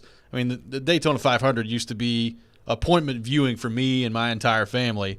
And, things have gotten a little bit different since then, and NASCAR has kind of struggled to find their footing here in terms of kind of connecting with that next generation for their audience. How big of a deal could having a race here in this town, given all the different demographics and the young people that live in this town as well, how big of a deal could this be in terms of introducing this sport to a new generation of fans? I think it'll be huge because, like I said, it's going to combine entertainment and then what's going on the track. I mean, you're going to have a who's who of stars. Chris Jansen's doing a pre-race concert. Luke Combs is going to be involved. I know you like that with being the Grand Marshal. You should have seen Porth just perked up. I mean, he's ready to go now. Yeah, so he's going to be the Grand Marshal. So I mean, there are so many different things that are involved in this that I think you're going to have a ton of eyes on it, and the fact that it's the first weekend, the first Cup race, and it's sold out. Which it shouldn't have an issue doing that. But I think there were people that were thinking, okay, what is truly the interest? And I've been using the phrase that there's a hunger for this sport in this market. So I do think, to answer your question, that it's going to help overall. The NASCAR saw its peak in the late 90s and the early 2000s. Yep. They lost Dale Earnhardt, who was the best driver outside of Richard Petty that they ever had. And then new leadership came in after Bill France Jr. died. His grandson ran it, and it just went in the wrong direction. I think they tried to get too big. They went away from their roots, out of the Southeast. They tried to build all these cookie-cutter type tracks that people just weren't interested in, and they were going to the wrong markets. I mean, I think you can have the mile and a half. I mean, Nashville is a 1.3 mile super speedway. You can have that. It's just got to be in the right spot and the right market. Nashville clearly is the right market. And so now you have leadership that's involved that is recognizing that, and they're going back to some of the places that they need to go to. Darlington twice a year, Atlanta twice a year. They're going to those markets that make sense. Nashville, of course, being one of them. Chase, you mentioned a 1.3-mile track, not exactly the common size, if you will. What, based on the limited history of this facility and what you've seen so far this week, how racy is it going to be? What are people expecting in terms of the action during the actual green flag segments here? I think there's a lot of unexpected with it, which is fun. The thing that you have to consider, Boki, is that the track has been sitting there for 10 years, and so the weather's been hitting it. It hasn't been used, and it's a concrete surface. And so I talked to Kurt Busch last week on my show, Chasing Checkers. He did a tire test here, and he said the thing that we're really going to have to watch out for is that concrete is so beat up just from the elements that it's going to eat the tires, which creates strategy. The drivers are going to have to really drive the cars, so that could make some fun moments, some fun racing. These cars have also come a long way in 10 years. I mean, whether it's the trucks, the Xfinity Series, or the Cup Series, these are different race cars than what they ran here before. So I think with NASCAR's rules package, they're going to put the best show on that they possibly can. But you know that concrete surface is really going to play a big role, because the other concrete tracks on the circuit are Bristol, which is a half mile, Dover, the parent company of this track, which is a mile. Those are considered short tracks. It's unusual to see a super speedway that is a concrete track. So I think that's going to play a factor, and it's going to be unexpected, but I do believe it's going to be a good show. Chase McCabe on with us here on Robby and Rexrode from Darren Donica. Chase also hosts Chasing Checkers that you can hear every Saturday morning at 9 a.m. So, Chase, if there are new NASCAR fans kind of maybe being invested in this race for the first time since it's in Nashville, or maybe even going to the race for the first time, who are some drivers that people may not be familiar with that are stars of the sport that can be easy to gravitate towards as this race gets underway in the Ally 400 this weekend? Well, I think the biggest one to really watch, and I'm not saying this because we share a first name, but Chase Elliott is 25 years old. He's the defending Cup Series champion. He's already got a win this year. He's got 12 career wins in the Cup Series. He is the son of the Hall of Famer Bill Elliott, but a tremendous race car driver, just a ton of talent in a very young age. His teammate Kyle Larson, who was suspended last year due to an incident on iRacing, which he used a racial slur, he has come back and has won 3 races already, just won the All-Star race, and is really doing well in the 5-car for Hendrick Motorsports. I think most people, whether you follow the sport or not, you're going to know the name Kyle Busch, especially because he made some news here about 12 years ago when he smashed the guitar in Victory Lane. I was going to say, got to keep the guitar out of his hands. Yeah. So you got to watch that. I think there's some regret there. He's grown up quite a bit since those days. So he's one. I'll give you another name, racing in the Truck Series and the Xfinity Series, Hendersonville's Josh Berry. Josh Berry drives for Junior Motorsports. This is scheduled to be his final race of the year with Junior Motorsports, but he's got a win earlier in the year at Martinsville. He's done a really good job in that car, has a ton of support from Dale Earnhardt Jr., and so my guess is you're going to see him in various series throughout the rest of the year because he's a tremendous talent. So I know there's going to be a huge contingent out there supporting him both tonight and tomorrow with the trucks in the Xfinity race. So that's just a handful of names to watch. Well, Chase, we're looking forward to it. It's going to be an awesome weekend here in Nashville. Looking forward to the races. Looking forward to your role as well. I'll be watching and listening for your voice on the TV broadcast as well. Appreciate you taking time to join us. Thanks, taking time boys. to join us this morning. Thanks, Chase. Absolutely. Chase McCabe, host of Darren Donica Chase, also host of Chasing Checkers every Saturday morning at 9 o'clock. And as you heard, we'll be handling some PA duties at the race this weekend at Nashville Super Speedway. When we come back, It's time for Call Your Shot Friday. We need your bold predictions in the world of sports. It could be with the Titans. It could be with some playoff action in the NBA, the NHL coming up this weekend, the College World Series as well. Everything on the table on our text line, driven by WilsonCountyHyundai.com, 615-737-1025, 615-737-1025. We'll do that coming up next. This is Robby and Rexrode here on ESPN 1025, The Game.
The sports weekend has arrived.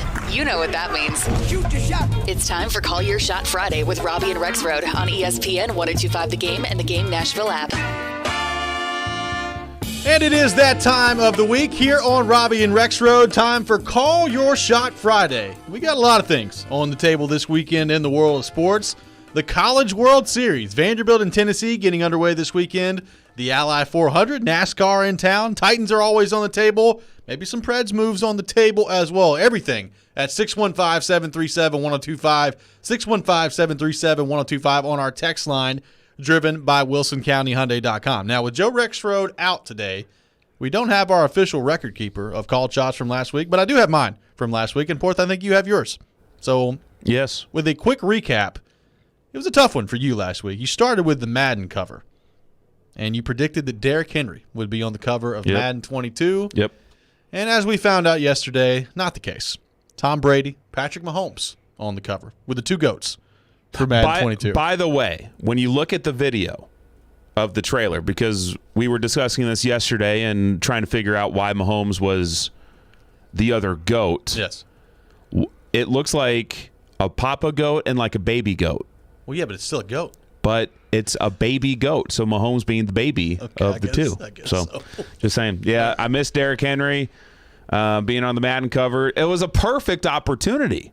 Madden 22. Yeah, I agree. I mean, the numbers there. I mean, that could have been perfect. I also said Vegas was going to sweep Montreal. The other called shot last week that I made was that Tampa Bay will repeat as Cup champs, and they'll beat Vegas doing it. Still looking okay. I feel pretty confident in that one after last night. Big win for the Lightning last night for sure. I had a pretty good week last week in Call Your Shot Friday. I called the Novak Djokovic upset of Rafael Nadal. At that point, Nadal had lost, I think, 2 career matches at the French Open. He was the overwhelming favorite heading into that match. Djokovic pulls off the upset and then wins the French Open, his 19th Grand Slam title. Also called the Suns sweeping the Denver Nuggets, which they did. They pulled that off last week. Also said Aaron Rodgers starts week 1 for the Green Bay Packers. So a bit more of a long-term shot there. We'll keep that one on the table as well. So David Beauclair, your first edition of Call Your Shot Friday. How excited are you to participate in this? Fired up. There you go. Well, would you like to do the honors and lead us off in this edition of Call Your Shot Friday? How many shots are we calling? Unlimited. You can go 1, you can go 10. I think Porth at times has gone 25 in one round. No.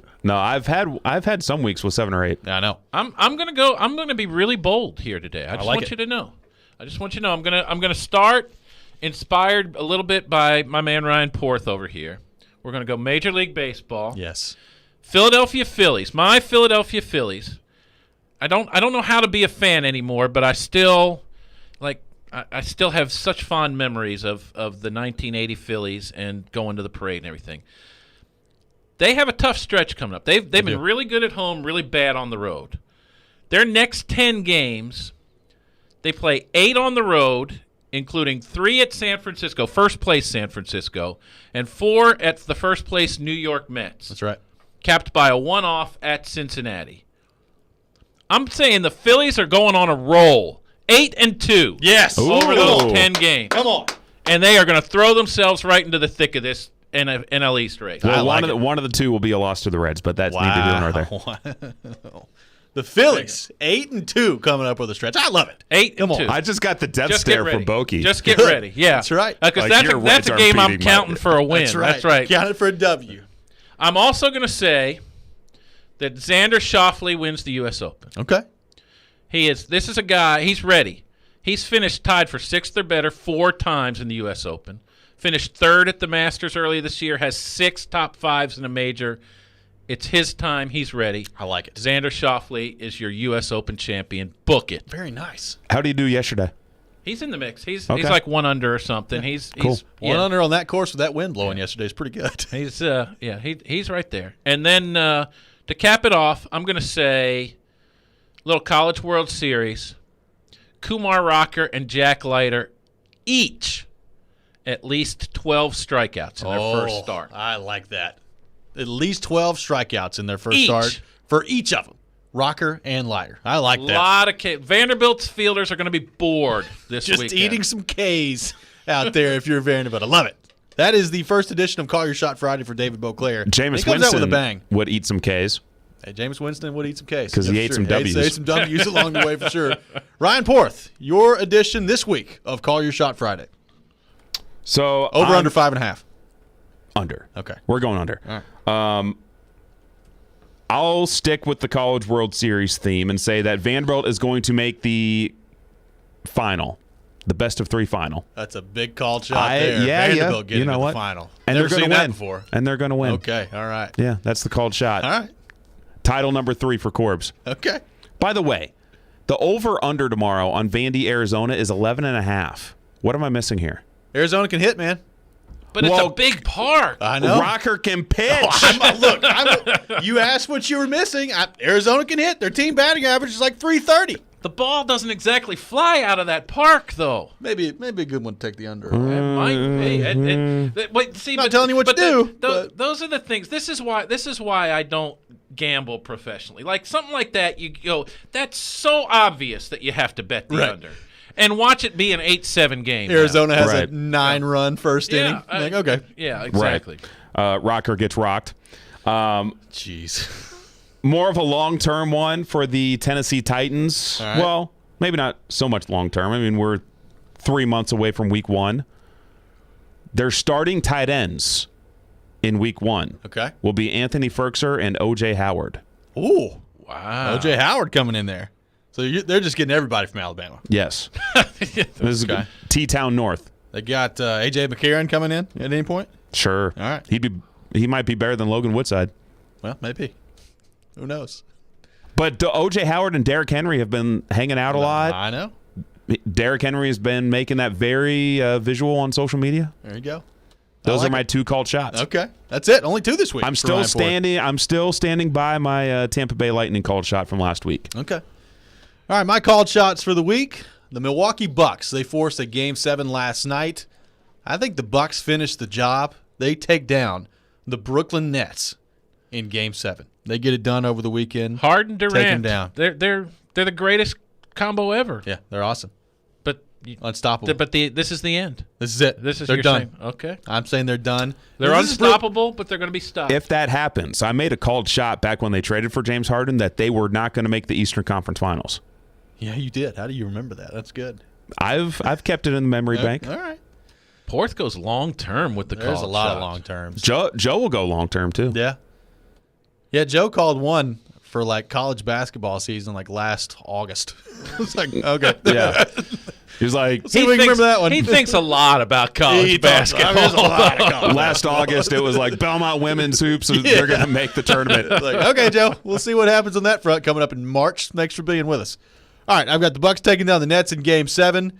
Chase Elliott wins the Ally 400 this weekend at the Nashville Super Speedway. I love Chase Elliott, so I hope he wins. All right. Did you just take the intel there from Chase? No, I had that on before you said that. All right, so cool. That was good. All right. That made me feel even better about it. Cool. I'm going to say Tennessee wins by 4 runs against Virginia. Throwing it out there, the exact number. 4 runs they win against Virginia. So if they win by 6, we're not giving you credit for it. That's correct. They have to win by 4. All right. And Kumar Rocker goes 8 innings against Arizona, gives up 1 earned run. 1. 8 innings, 1 earned run. So if that's the case, then that over-under is sitting at 11.5. Unless Vanderbilt just goes better nuts. be bombing away. Unless they just go nuts, you ought to be in good shape on that point. So that's our edition of Call Your Shot Friday. Let's quickly go to the text line driven by WilsonCountyHyundai.com. Our buddy Mark from Clarksville texting in. Called shots this week. Vandy and Tennessee will be in the College World Series final. Jared Pinkney will lead the Titans tight ends in yards and touchdowns. That's a called shot. Bold. That is a shot right there. I like that. That is bold with BOLD all capitalized. I like it. The Nets will win Game 7 with KD going for 50, and the Jazz will come back and win the next 2 games against the Clippers. And the Orlando Magic will get the first pick in the NBA draft lottery that's happening next week. So I think 5 shots there for Mark. I like that. The Jared Pinkney leading the Titans tight ends in yards and touchdowns may be the greatest called shot we've ever received here on the show. I mean, that would probably have the longest odds in a Vegas book. Yeah, I like it. Greg on the text line doubling down on Montreal beating Vegas in 6 games coming up. They took that home ice advantage away, Porth. I see you shaking your head in there. Ain't happening. I'm just saying. Ain't happening. Shea Weber and company looking awfully good right now. Our buddy Bob on Twitter saying, doubling down on my called shot that the Stanley Cup final will be Montreal and the New York Islanders. So, Bob, that was a big point of contention last week with Bob, saying that it's the Islanders and the Canadians. Bob doubling down on it, even after last night's loss for the Islanders. 1,000% ain't happening. 1,000%. Wow. That's pretty confident. That is confident. I don't know if I'd be that confident. I'm pretty darn confident that it's not going to be Islanders-Habs in the Stanley Cup final. You telling me that one of Vegas or Tampa is going to go down? Well, you have to be both. Right. You're telling me both of them? I mean, I think it's unlikely. Like, I look at Tampa Bay right now. They're pretty good. 0.01% of that happening. Okay, look. You heard it here. Heard it here from Greg. Heard it here from Bob. I'm just letting you know what the people are saying. I'm going to add a called shot. Okay. Because I do this from time to time. Okay. The Jazz. I agree with the tag. Who was it? Mark. That's Mark. The Jazz are going to win the series in 7 games against the Clippers. Okay. Because Kawhi's hurt.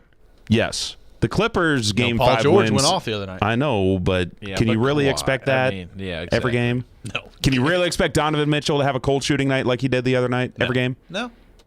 Hey, it's possible. Are you willing Plus, to go it's with the Clippers? They've never made it to the 3rd round. That is true. Well, could you go? They're the Clippers. I mean, they're the Clippers for a reason. You know, right. they have that. Their reputation is well earned. So you agreed with Mark on that front. Are you willing to say that Jared Pinkney going to lead the Titans in touchdowns and in yards at the tight end position? No. Okay. I'm not. I think it would be a called shot at this point for Jared Pinkney to make the team. That would be my guess. Or show up. Well, there's that too. He was there in minicamp, so good for him. He was. Well, will he show up for training camp? That's the question. Jared Pinkney looks the part. He does. But up until his last year, and maybe he turned a corner, but he was a guy who always sort of took advantage of the non-conference teams. There was a big difference between his performance, non-conference versus conference at Vanderbilt, and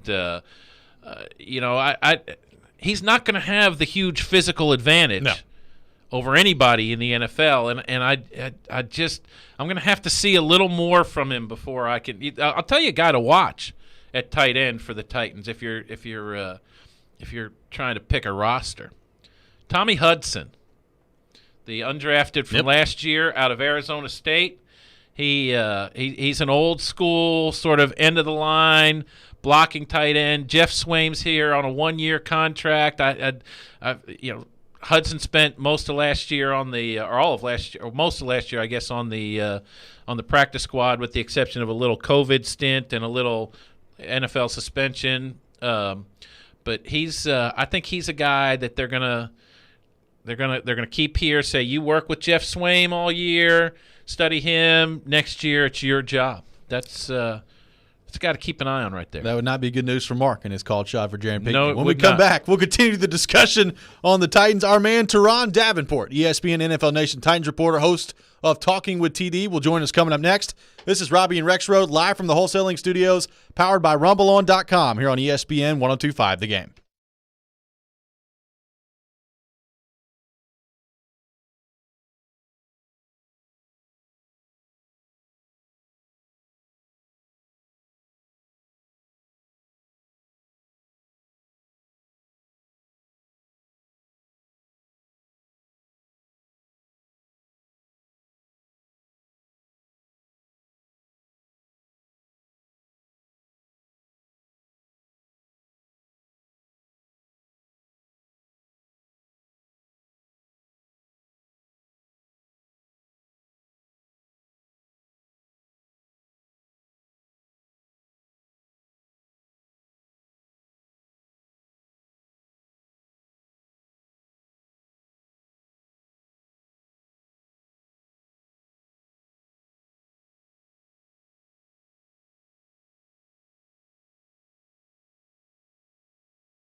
Welcome back in. Hour number 3 of Robby and Rexrode here on ESPN 102.5 The Game. Robbie Stanley, David Beauclair, Ryan Porth here with you on this Friday morning in Nashville, Tennessee. And it's that time of the week. We go to our 102.5 The Game phone line, driven by WilsonCountyHyundai.com, and welcome in our good friend Teron Davenport, ESPN NFL Nation Titans reporter, host of Talking with TD, the TD Power Hour as well. TD, what's going on, brother? How we doing? Hey, what's going on, man? You know, I was feeling a little frisky this morning, so I pushed my run time back to make sure, just to challenge myself, to make sure I was done before we got on, man. So let's go, man. I feel good, man. How you guys feel? That's some high-quality stuff right there. I was feeling a little down, too, but now you got me fired up, TD. That's great stuff there. We appreciate you doing that. A little bit of athletic prowess by TD. So you won. You know what I mean? That's right. You woke up, so it's a W. Absolutely. So TD, minicamp has come and gone now for the Tennessee Titans. A couple of days of action on the field. What stood out to you at Titans minicamp? I think first and foremost, I'm going to go with just Jack Rabbit Jenkins, man. He really stood out. I knew he played with aggressiveness during game day, but just watching the way he competed, snap after snap. I mean, even if the receiver happened to catch the football, he's fighting it through the tuck. And just to see a veteran like that out there doing that, it just has to rub off well on guys like Elijah Molden, guys like Christian Fulton, you know, younger cats, you know, even Caleb Farley when he's watching film of practice. So that really stood out to me. And you know, at his age, he still is very sudden as an athlete. So I was impressed there. Racey McMath actually impressed me. I didn't realize that, you know, he's a little more polished, dare to say, than I thought he would be. You know, I saw he and Logan Woodside connect multiple times. That stood out. Deshaun Kaiser, I really love his arm. You know, he has a big arm. He's mobile. I really, you know, like the way it seemed like he was catching that offense pretty well, you know, after being stuck as a quarantine quarterback last year, just one-on-one with Pat O'Hara.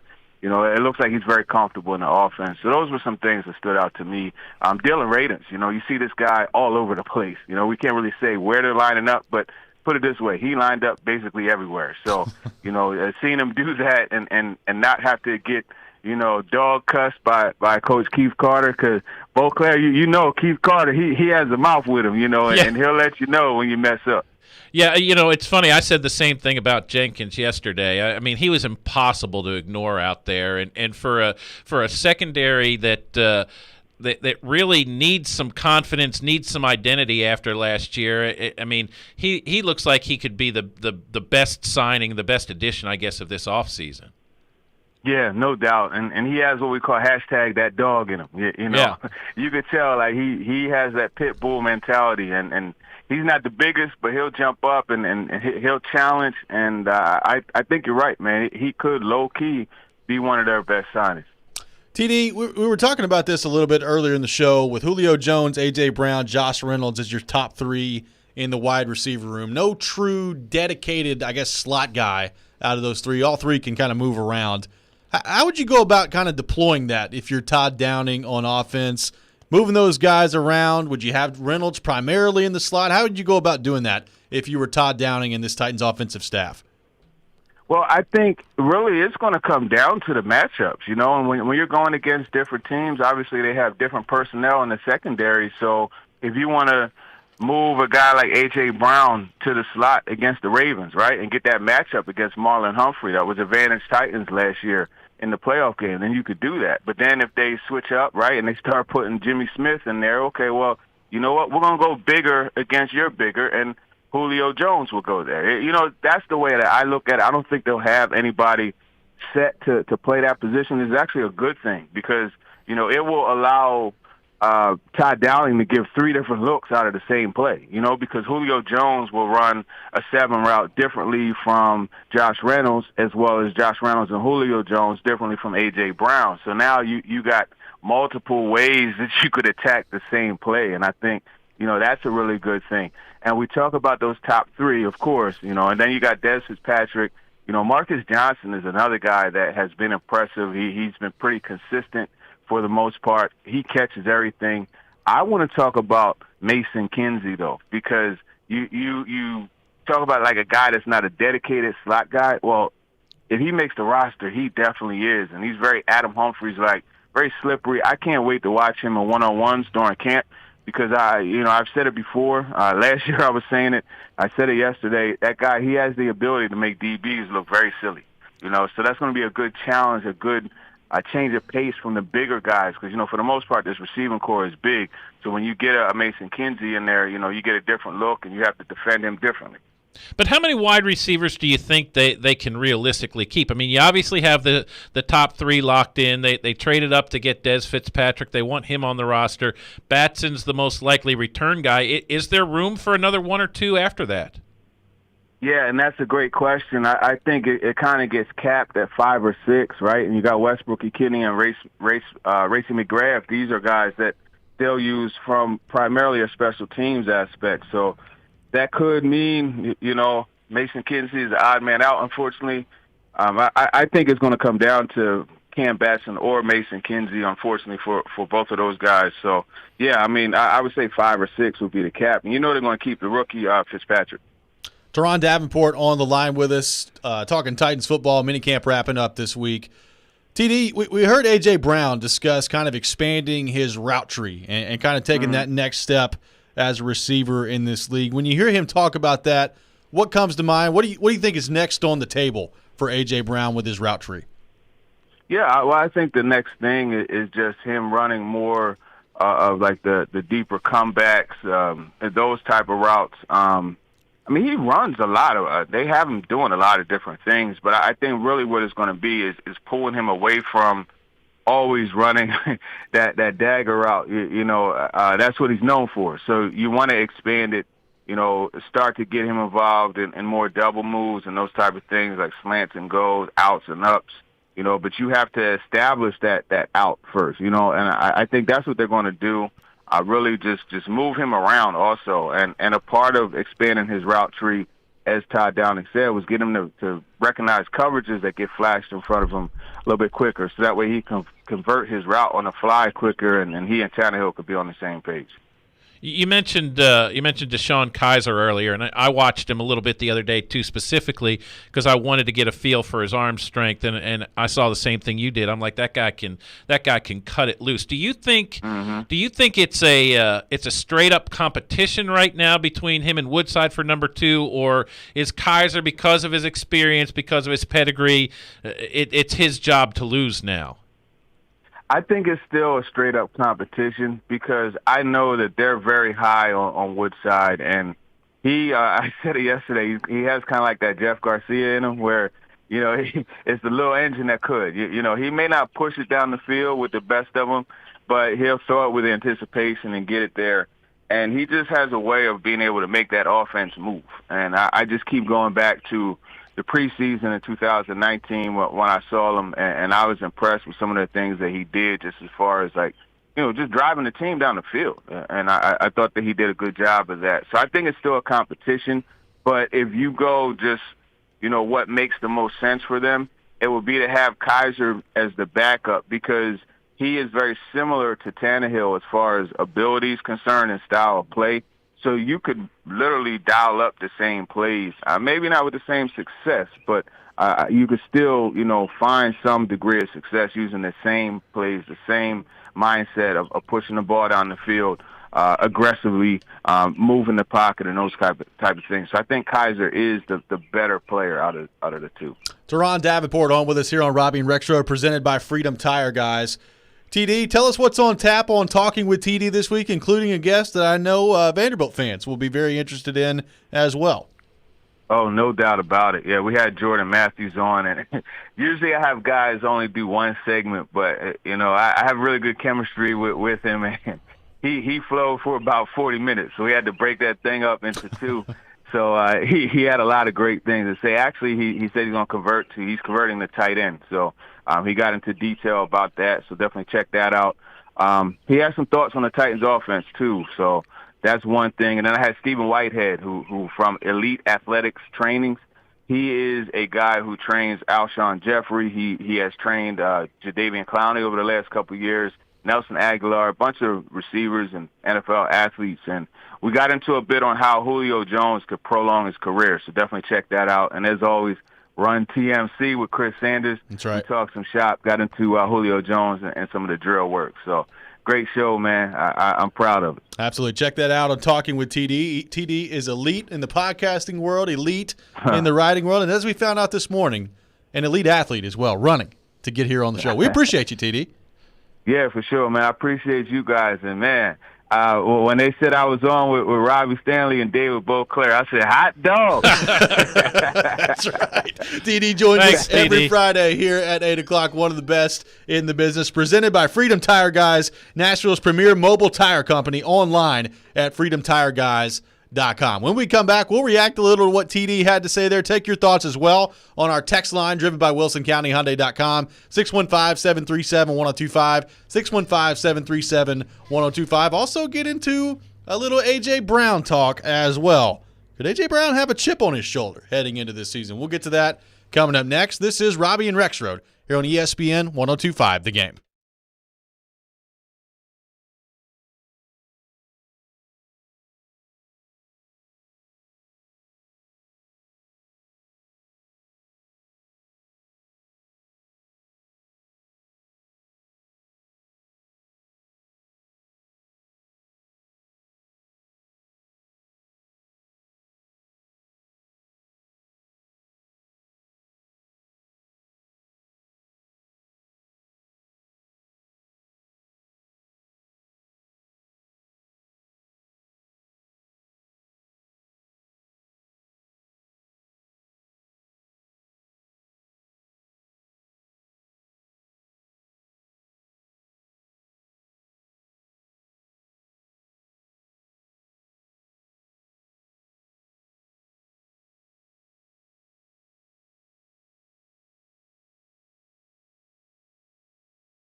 Later this morning, it's your chance to participate in the Nashville SC Pick to Click, brought to you by Camarena Tequila. If you guess correctly which player scores a goal in the game tonight, you win a prize pack and a 4-pack of tickets to an upcoming Nashville SC home game. Speaking of the game tonight, ESPN 94.9 is the official English radio home of the Nashville Soccer Club. Nashville SC taking on the New York Red Bulls tonight at 7 o'clock, so make sure you're tuned in for that. And Nashville SC fans, do we have something special for you as well? Join ESPN 94.9 this Monday from 7 to 8 for NSC Backstage, featuring Nashville SC players and coaches. NSC Backstage brought to you by Camarena Tequila, the official tequila of Nashville SC. The featured guest for the debut edition of NSC Backstage is Captain Dax McCarty. There you go. So he'll be joining Tony Husband and Jamie Watson Monday night. So that coming up on Monday night. Nashville SC fans, make sure you're tuned in for that. Thanks to Teron Davenport for joining us in the last segment. And David, one of the things we brought up with TD was A.J. Brown and kind of the role he could have in the offense this year. And we saw it last year from A.J. Brown. It was pretty impressive, honestly. He battled through injury. It was obvious his knees were bothering him. I think at the end of the year, I mean, it felt like once a game he would take a hit, he would go down, he would hold on to his ankle, he'd hop right back up, eventually get back in there and play. He was dealing with some stuff last year. Missed 2 or 3 days of practice every week down the stretch. I mean, that was one of the more impressive things. You know, you see veteran guys miss practice, and you think, okay, but you know, as good as he's been, A.J. Brown's still a young, developing wide receiver, and the fact that he could miss so many practices during the week and still show up on Sunday and produce was, you know, of all the things to like about A.J. Brown, there's a lot of them that you know that's right up there in terms of you know. I mean, the guy can just play. He just plays ball when Sundays roll around. He does, and you know, 70 catches last year, over 1,000 yards, 11 touchdowns for A.J. Brown, all while dealing with injuries. I guess it wasn't all roses for A.J. Brown, though. Comes up with, as we know, the Instagram video after the surgery. Which was still this day one of the greatest things I've ever seen. Tremendous. A.J. Brown in post-op, kind of just detailing, you know, his surgery and, you know, feeling the effects of having surgery. Talking about the fact that he wants to be the best wide receiver like, in the league. Like, I mean, that's literally like his subconscious speaking. Like you know now that when he says things like that, he's not just trying to make a soundbite. Like that's what he deep thinks inside the guy, man. And that's what was coming out in that moment. We saw A.J. Brown unfiltered, and you wrote us about that this week on SI.com, and A.J. Brown spoke about that earlier this week on a phenomenal question by our very own David Beauclair. Here's what A.J. Brown had to say on that video and the aftermath of it. A.J., speaking of social media, do you remember recording the post-surgery video, and when you watched it with a clear head later, did you think it was funny, embarrassing? What was your reaction? I definitely thought it was embarrassing because I'm not that player and I don't want attention. You know, I'm not in it for the accolades. Like for me, I just want to be the best. So a lot of guys will give me a hard time about it.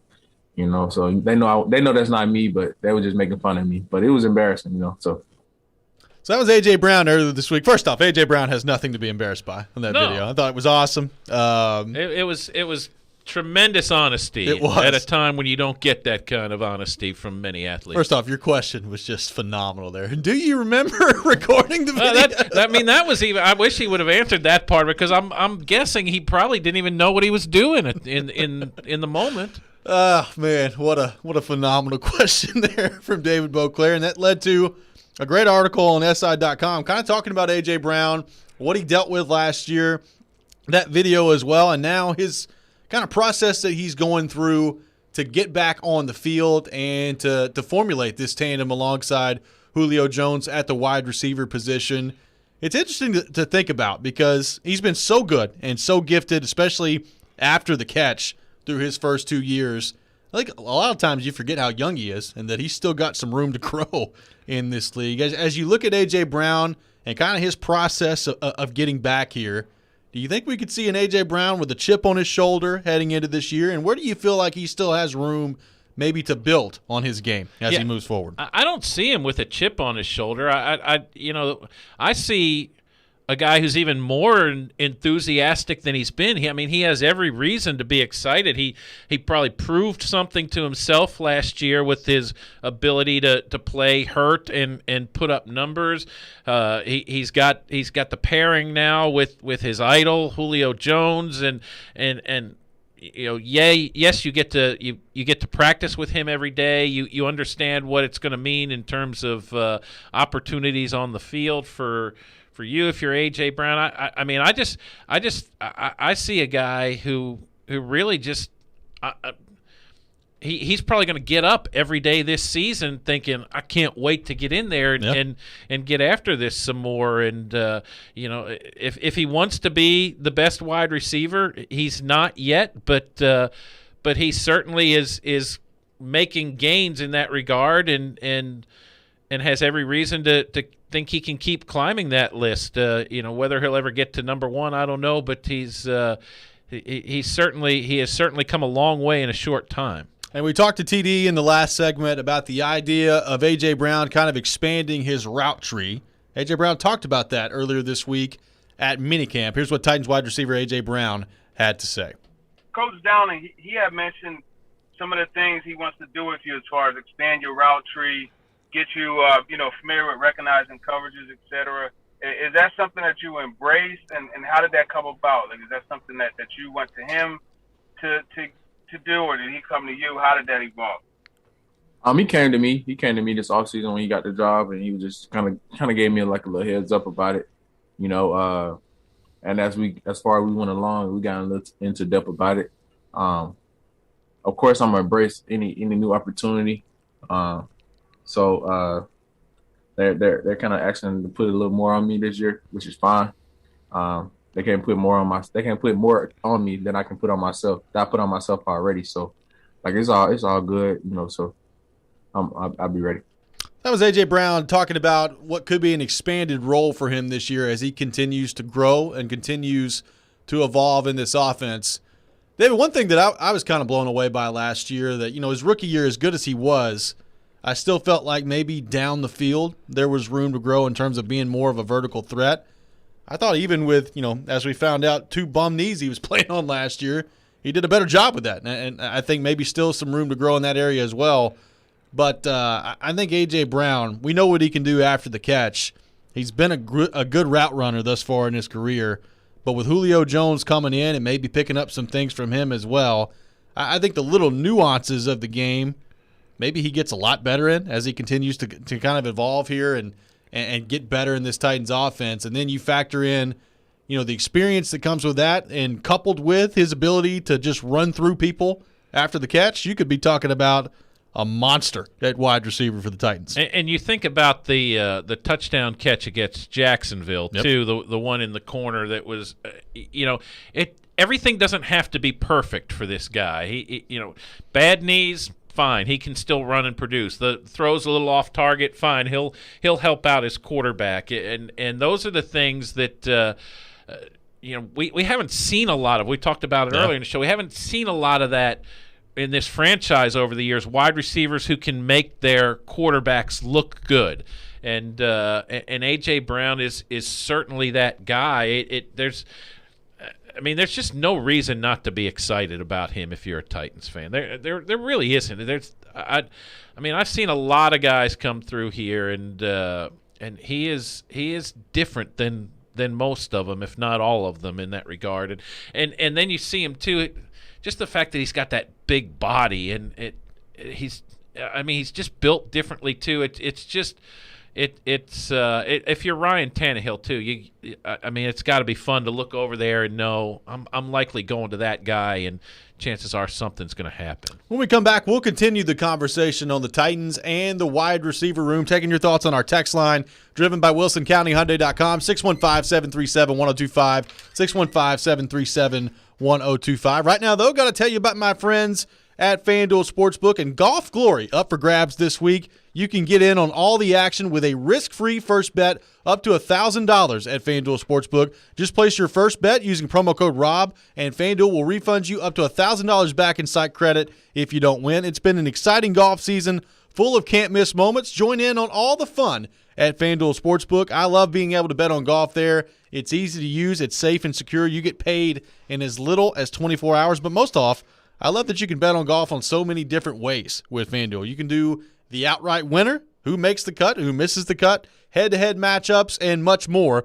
So just download the FanDuel Sportsbook app to get a piece of the action. And remember to sign up using promo code ROB to unlock your risk-free bet up to $1,000. You must be 21 or older and present in Tennessee. First online real money wager only. Refund issued as non-withdrawable site credit that expires in 14 days. Restrictions apply. See terms at sportsbook.fanduel.com. Got a gambling problem? Call the Tennessee Red Line at 1-800-889-9789.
It's NASCAR weekend in Nashville. Be sure to get your tickets for Saturday and Sunday as tickets are going fast. Kids 12 and under get in free Friday and Saturday, plus experience the post-race fireworks on Friday night. RV camping for NASCAR weekend is still available. For more info, visit NashvilleSuperspeedway.com. Be sure to tune in for the Ally 400 NASCAR Cup Series race broadcasted this Sunday on 102.5 The Game. Coverage begins at 1:30 and the race starts at 2:30 here on 102.5 The Game. Welcome back in. Robby and Rexrode here on ESPN 102.5 The Game, talking Titans and A.J. Brown, what his role is going to be in this offense, what the next step is for A.J. Brown as well. And, David, as you look at what A.J. Brown has done thus far and the work ethic he brings to the table, you mentioned kind of the way he just approaches his business every day. It doesn't have to be perfect. He still finds a way to produce. How do you kind of evaluate A.J. Brown, what he's been so far, and what he ultimately could be in this league, in this Titans offense as they move forward here? By the way, with A.J. Brown still on a rookie deal, so enjoy that while that lasts too. Hello, there we are. Yeah, that's exactly right. The rookie deal thing is not to be underrated. Yeah. I mean, because you've got him for 2 more years at a really affordable price. He's in rarefied air in terms of the last 15 years or so, guys who have had 1,000 yards receiving each of their first 2 years. I mean, he's in there. It's a small group that consists of guys. I did a story on this before last year, but it's guys like A.J. Green and people like that. That it's not a pedestrian list that he joined with that second 1,000-yard season, and it just makes you think there's nothing to suggest, I guess, that it's a fluke at this point. I mean, to kind of highlight that even further, Julio Jones did not have 1,000 yards in his first year. Yeah. He's close. He had 959. Right. Not 1,000. But it's not a fluke. So this is, it's sort of like the long wait for the Titans to draft a guy like this has finally ended, and here we are. In fact, here it is. I wrote this a little over a year ago. Let me look. These are guys who had only from 2010 to 2019, the decade before A.J. Brown arrived in the league, 1,000 yards as a rookie. It's A.J. Green. It's Keenan Allen. It's Odell Beckham. It's Mike Evans. It's Amari Cooper. It's Michael Thomas. I mean, these are the guys. You come in, you make that kind of an impact right away as a rookie. You keep doing it, and last year showed us that there's every reason to expect A.J. Brown will keep doing it. So if you're the Titans, I think you start making plans for your roster with the idea that this is one of those guys, and not everybody has one like him, just like not everybody has, or nobody has a Derrick Henry. Not many people have a guy like A.J. Brown. You're sitting pretty offensively if you're the Titans. Well, and I'm interested with this offense. I mean, we know what kind of a weapon Derrick Henry is and will continue to be in the red zone. But one of the things that's been so great, and even, I mean, it was pretty good when Marcus was the quarterback too, but I think it's been taken to a higher level with Tannehill. I mean, their red zone efficiency has been off the charts. And you've had, I mean, obviously Derrick Henry has a lot to do with that, but A.J. Brown, as we saw last year in the Baltimore game when he carried literally the entire defense into the end zone in the regular season in Baltimore, that's a heck of a weapon to have in the red zone as well. One thing that's kind of curious to me, and I'm interested to see, how kind of different this could look with the Titans, and that's Julio Jones and the touchdown numbers. He had 3 a year ago, 6 the year before that. He had 3 in a full season in 2017. He's never had more than 10 in a year. A.J. Brown coming off an 11-touchdown season a year ago. We know what kind of a weapon he is. It seems to me, with his height, with his ability to create some separation and just go up and win 50-50 balls, that Julio Jones would be quite the weapon in the red zone when it comes to scoring touchdowns, and that's not really been the case all that much in his career. I'm interested to see if that changes here with the Titans at all. Yeah, back to Brown's touchdown numbers for a minute. I mean, you mentioned he had 11 last year. You go back not very far, 3 years ago, 2018, this team had 16 touchdown passes total. Yeah. Total. It's crazy. And that's what to your point, it's not A.J. Brown just taking passes, running away from the defense and getting to the end zone. I mean, he's getting it done. He's getting it done with people hanging on his back, and he's getting it done in some of the smaller spaces. So he's just a beast out there. And Julio, I think to that end, I think Julio's the guy. Say he has 8 touchdown catches. I'd be willing to bet 6 or 7 of them come from 20 yards, 25 yards and out. Yep. Like he's going to be the guy getting behind the defense or getting downfield where he only has to beat one guy and does it easily and kind of waltzes into the end zone. That I would think that's probably what he's going to be able to be looking forward to this year. So we talked earlier about Julio Jones and the idea of coming in and kind of morphing into this offense and having the chemistry built up soon in a way that veteran wide receivers in the past with this franchise have not really been able to do. You mentioned Eric Moulds and Carl Pickens and Andre Johnson, Randy Moss, some pretty high-level guys coming into this Titans team that had accomplished a lot in their careers. that for a variety of different reasons, it just didn't work when their time here with the Titans. Julio Jones is 32. He talked last week. Obviously, he still feels pretty good. Feels like he's got a lot left in the tank. But there is kind of a history here of older wide receivers who have accomplished a lot in the league coming in and not being the same player, not being anywhere near as effective in a Titans uniform. I feel good about Julio Jones maybe breaking that trend, but it is kind of amazing to look back on the different wide receivers that have come in and out of here in the Titans uniform and have not been anywhere near as productive as the Titans would have hoped. Yeah, I mean, Moulds was 34 years old when he came here, played one season, played in all 16 games, didn't have a touchdown catch. Yeah. Averaged just barely over 10 yards per catch. Andre Johnson was 35 and played half the season, decided he'd had enough, just caught 9 passes in 8 games, did have one big game-winning touchdown catch in there.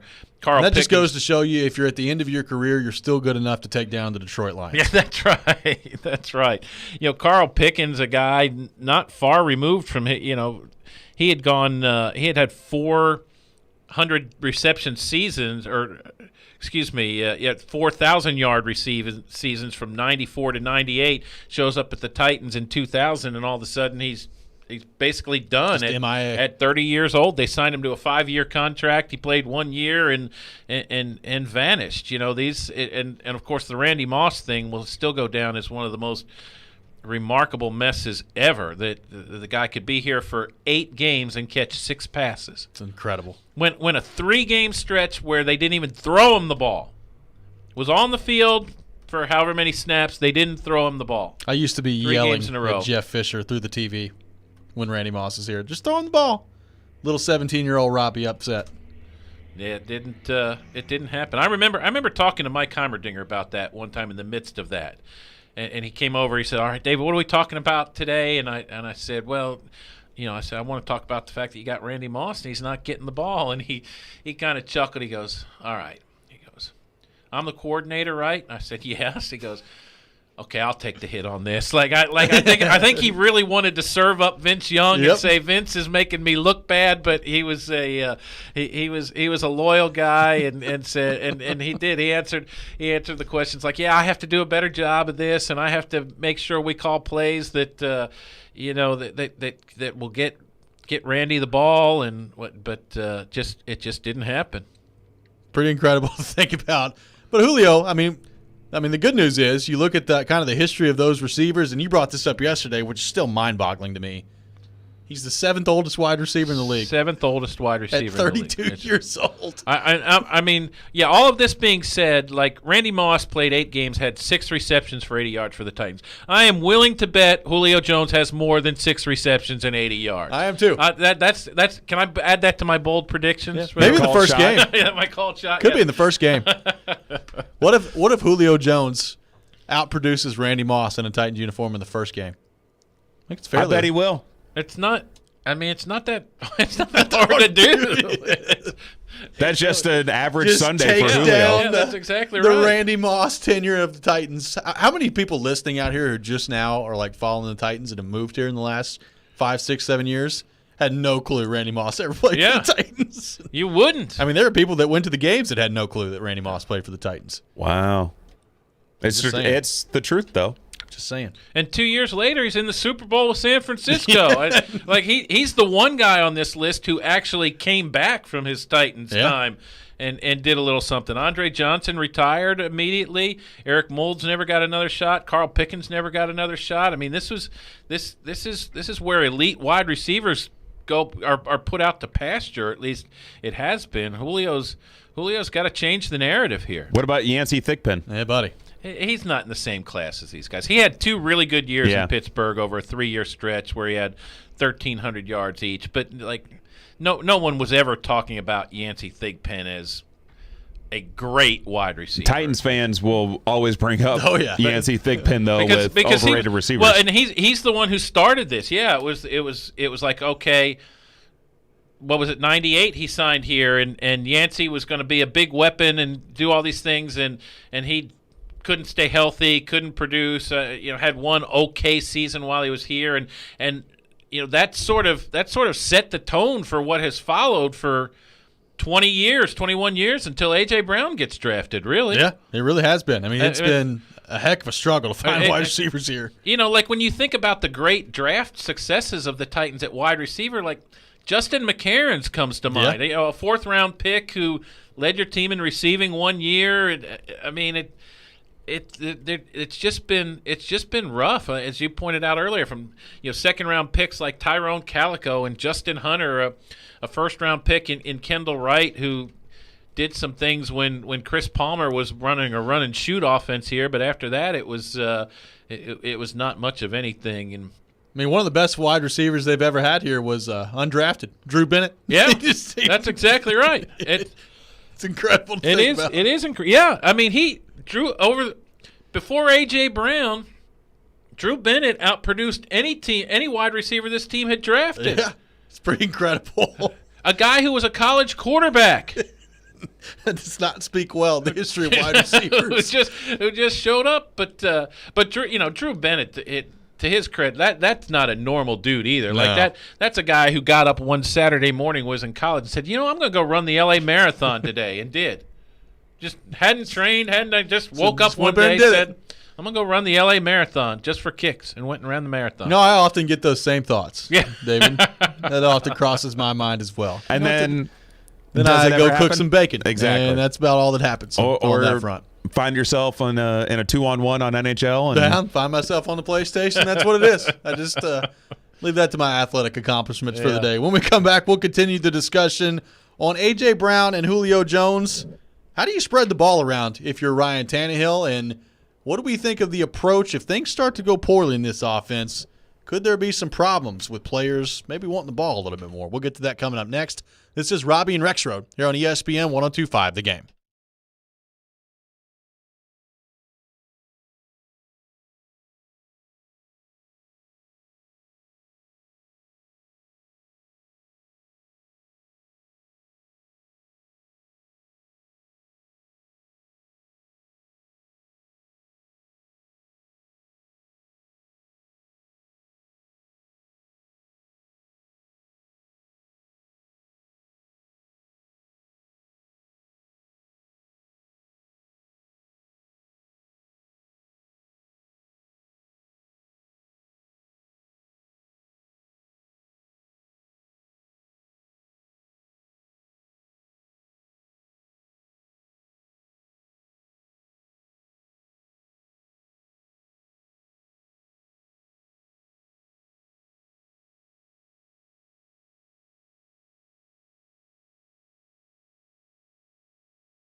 Tune in for Nashville Sounds baseball tonight on 102.5 The Game. Tonight, the Sounds take on the Gwinnett Stripers, the AAA affiliate of the Atlanta Braves.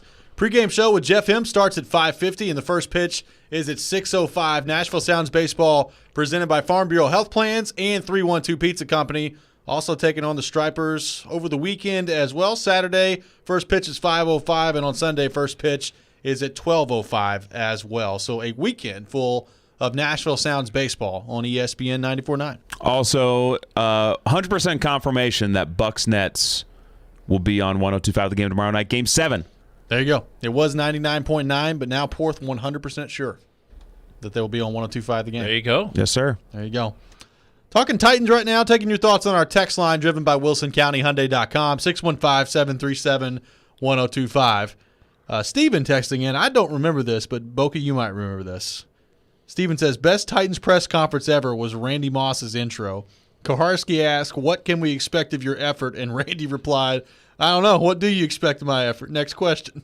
I vaguely remember that. Yeah, it's. I remember coming away from that feeling like Moss wanted to have a good relationship with the press. There was a sense that, okay, maybe I can start over here again, but he just couldn't bring himself to. He just couldn't do it. And I get it. I mean, the guy had he'd been treated so roughly throughout his NFL career that he just couldn't bring himself to trust the media and spoke very little when he was here. But it'd be fun to be in the locker room. Like, what people don't realize is the teammates at the time loved him. Yeah. I mean, guys were going out of their way to talk to him, and you talk about a guy who loves to talk football. He was talking. I mean, but whatever impact he didn't make on the field, he was a real force for a short period of time in the locker room there, and a force for good at that. And what Titans fans are hoping is a force for good now is the combo of A.J. Brown and Julio Jones. And there's been this idea from some that, Julio may not get as many targets here as he's used to in Atlanta. And maybe when you're trying to spread the ball around from Henry to A.J. Brown to Julio Jones, maybe at some point that could create a problem with those three wanting to get the ball a little bit more. Julio Jones was asked about getting fewer targets here with the Titans, how he might respond to that as they move forward throughout the season here. Here's what Titans wide receiver Julio Jones had to say. Yeah, Julio, obviously, in your time in Atlanta, you were targeted frequently. That probably isn't going to be the case here with the Titans, but have you had conversations with some of the guys just about, adjusting to that and accepting it and still excelling? It's just, at the end of the day, you want to create a winning culture. However you need to do it to get the job done. My whole career, I've never been a stat guy. Previous years, everybody always asking me, what you thinking you're going to do? What's your prediction? Things like that. I've never been a stat guy. I'm a team guy. I'm just excited to be a part of the organization, and whatever they need from me to do, I'm willing to do it and play my role and play it at a high level. So obviously Julio saying all the right things there, David, and saying he's never been a stat guy. Now, as I pointed out the day after, it's pretty easy to say you've never been a stat guy when the ball's coming your way all the time and you're putting up 1,800 yards in the season. So it's like being a millionaire and saying, money's not everything. Yeah, exactly. We appreciate that. Yeah. So everybody's saying the right things. And look, I think we know at this point, Derrick Henry, A.J. Brown, what they are, and their willingness to buy into the team. Everything I've heard about Julio Jones, everything I've seen about Julio Jones, I get kind of the same vibe from him as well.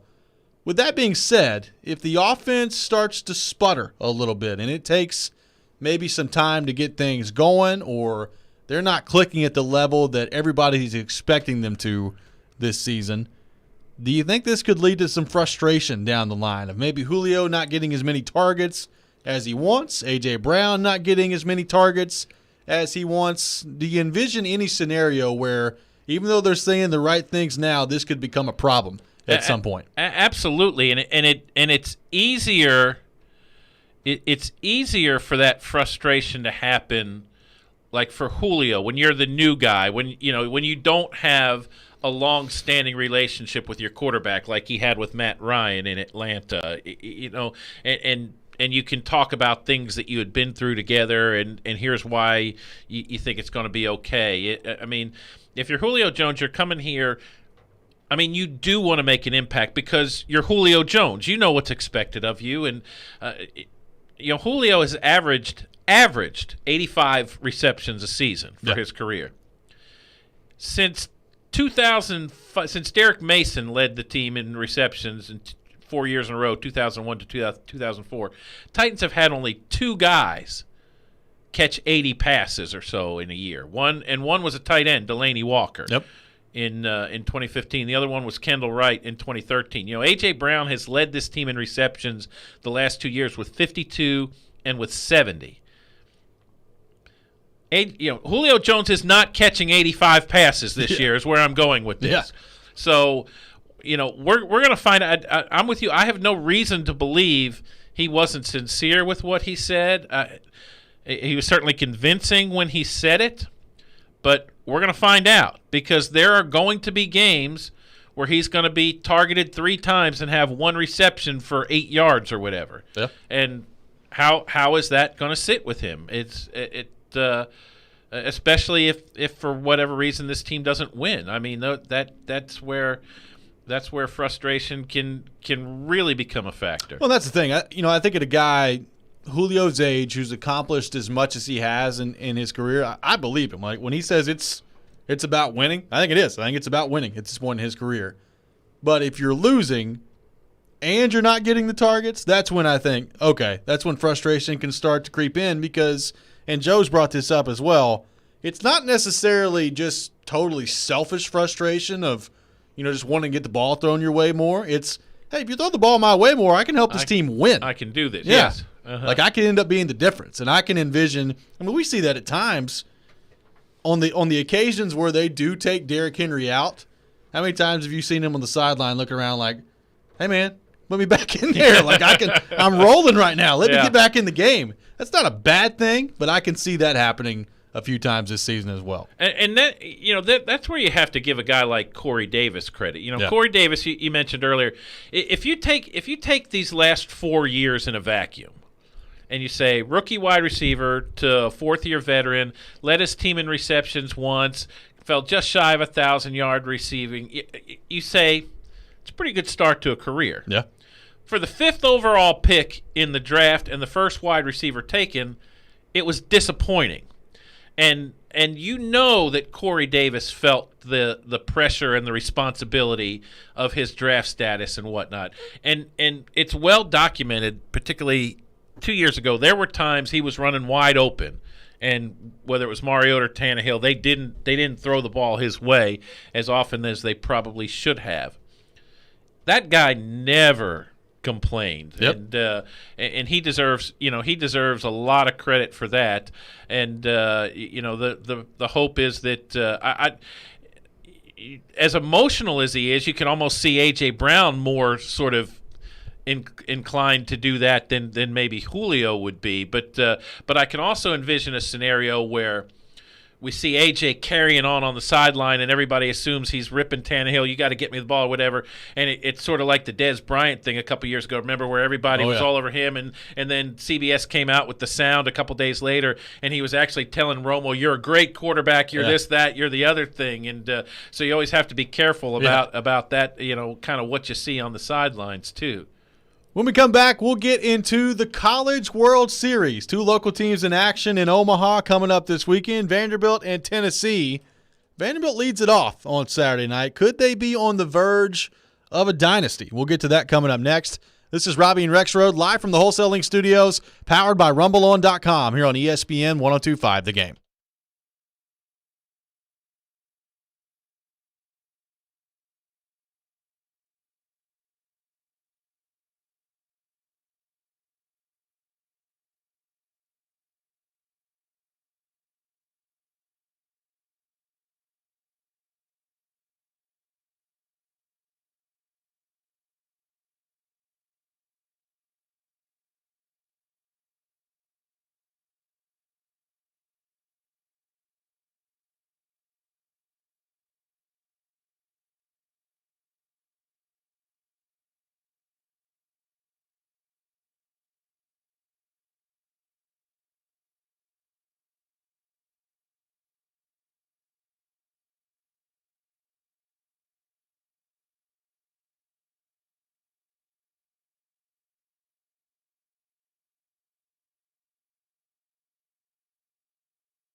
Welcome back in. Final hour of Robby and Rexrode here on ESPN 102.5 The Game. Robbie Stanley, David Beauclair, Ryan Porth here with you on this Friday morning in Nashville, Tennessee.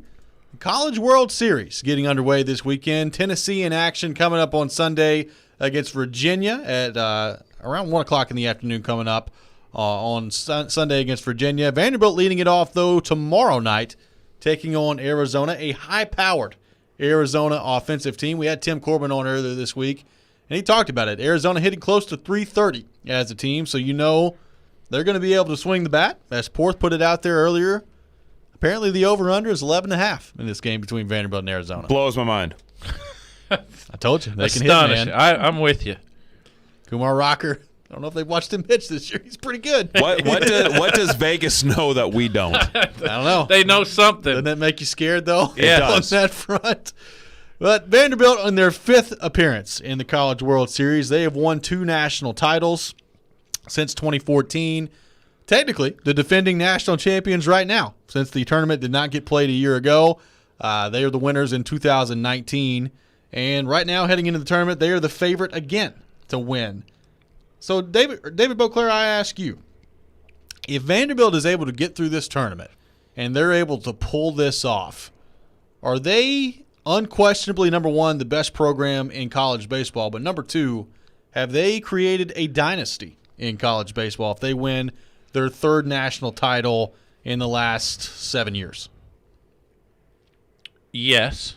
And, I mean, they might be a dynasty right now, or they're close. They're close. By any metric, you talk national championships. They've won 2 of them. They have a chance to do 2 in 3 years, 2 in a row, I guess, effectively. That's kind of number one. Are you sending players to the pros?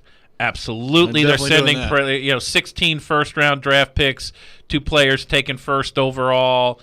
Another second overall. One of them's won a Cy Young award. So and so. Our number 3. Are people trying to get some of your program in their program? Absolutely. You've got former assistant coach Matt Holliday at Oklahoma State. You've got former assistant coach Travis Jewett at Tulane as the head coach there. You've got coaches and players all over minor league, major league baseball. It's, this is a program that and just you look at the fact that guys like Rocker and Leiter, who have every opportunity to turn pro right out of high school, they want to come here. The recruiting aspect is almost similar to Alabama football in that Nick Saban gets all the best players he wants. Although those players don't have the option, but you sort of get the sense that in recruiting at this point, Tim Corbin's just picking and choosing, and so, it goes all over the country. And I'd like you, and I'd like you, and it's not just good players for good players' sake. It's good players who fit exactly what he's looking for at a given time. It's there's a lot of things, and you talk about winning. Is it enough national championships to call it that? Remember 2019 when they finished off that series against Michigan and won it. He was one of 6 active coaches between men's basketball, football, and baseball who had multiple national championships. Yeah. The others being Nick Saban and Dabo Swinney in football, Mike Krzyzewski, Roy Williams, Jay Wright in basketball.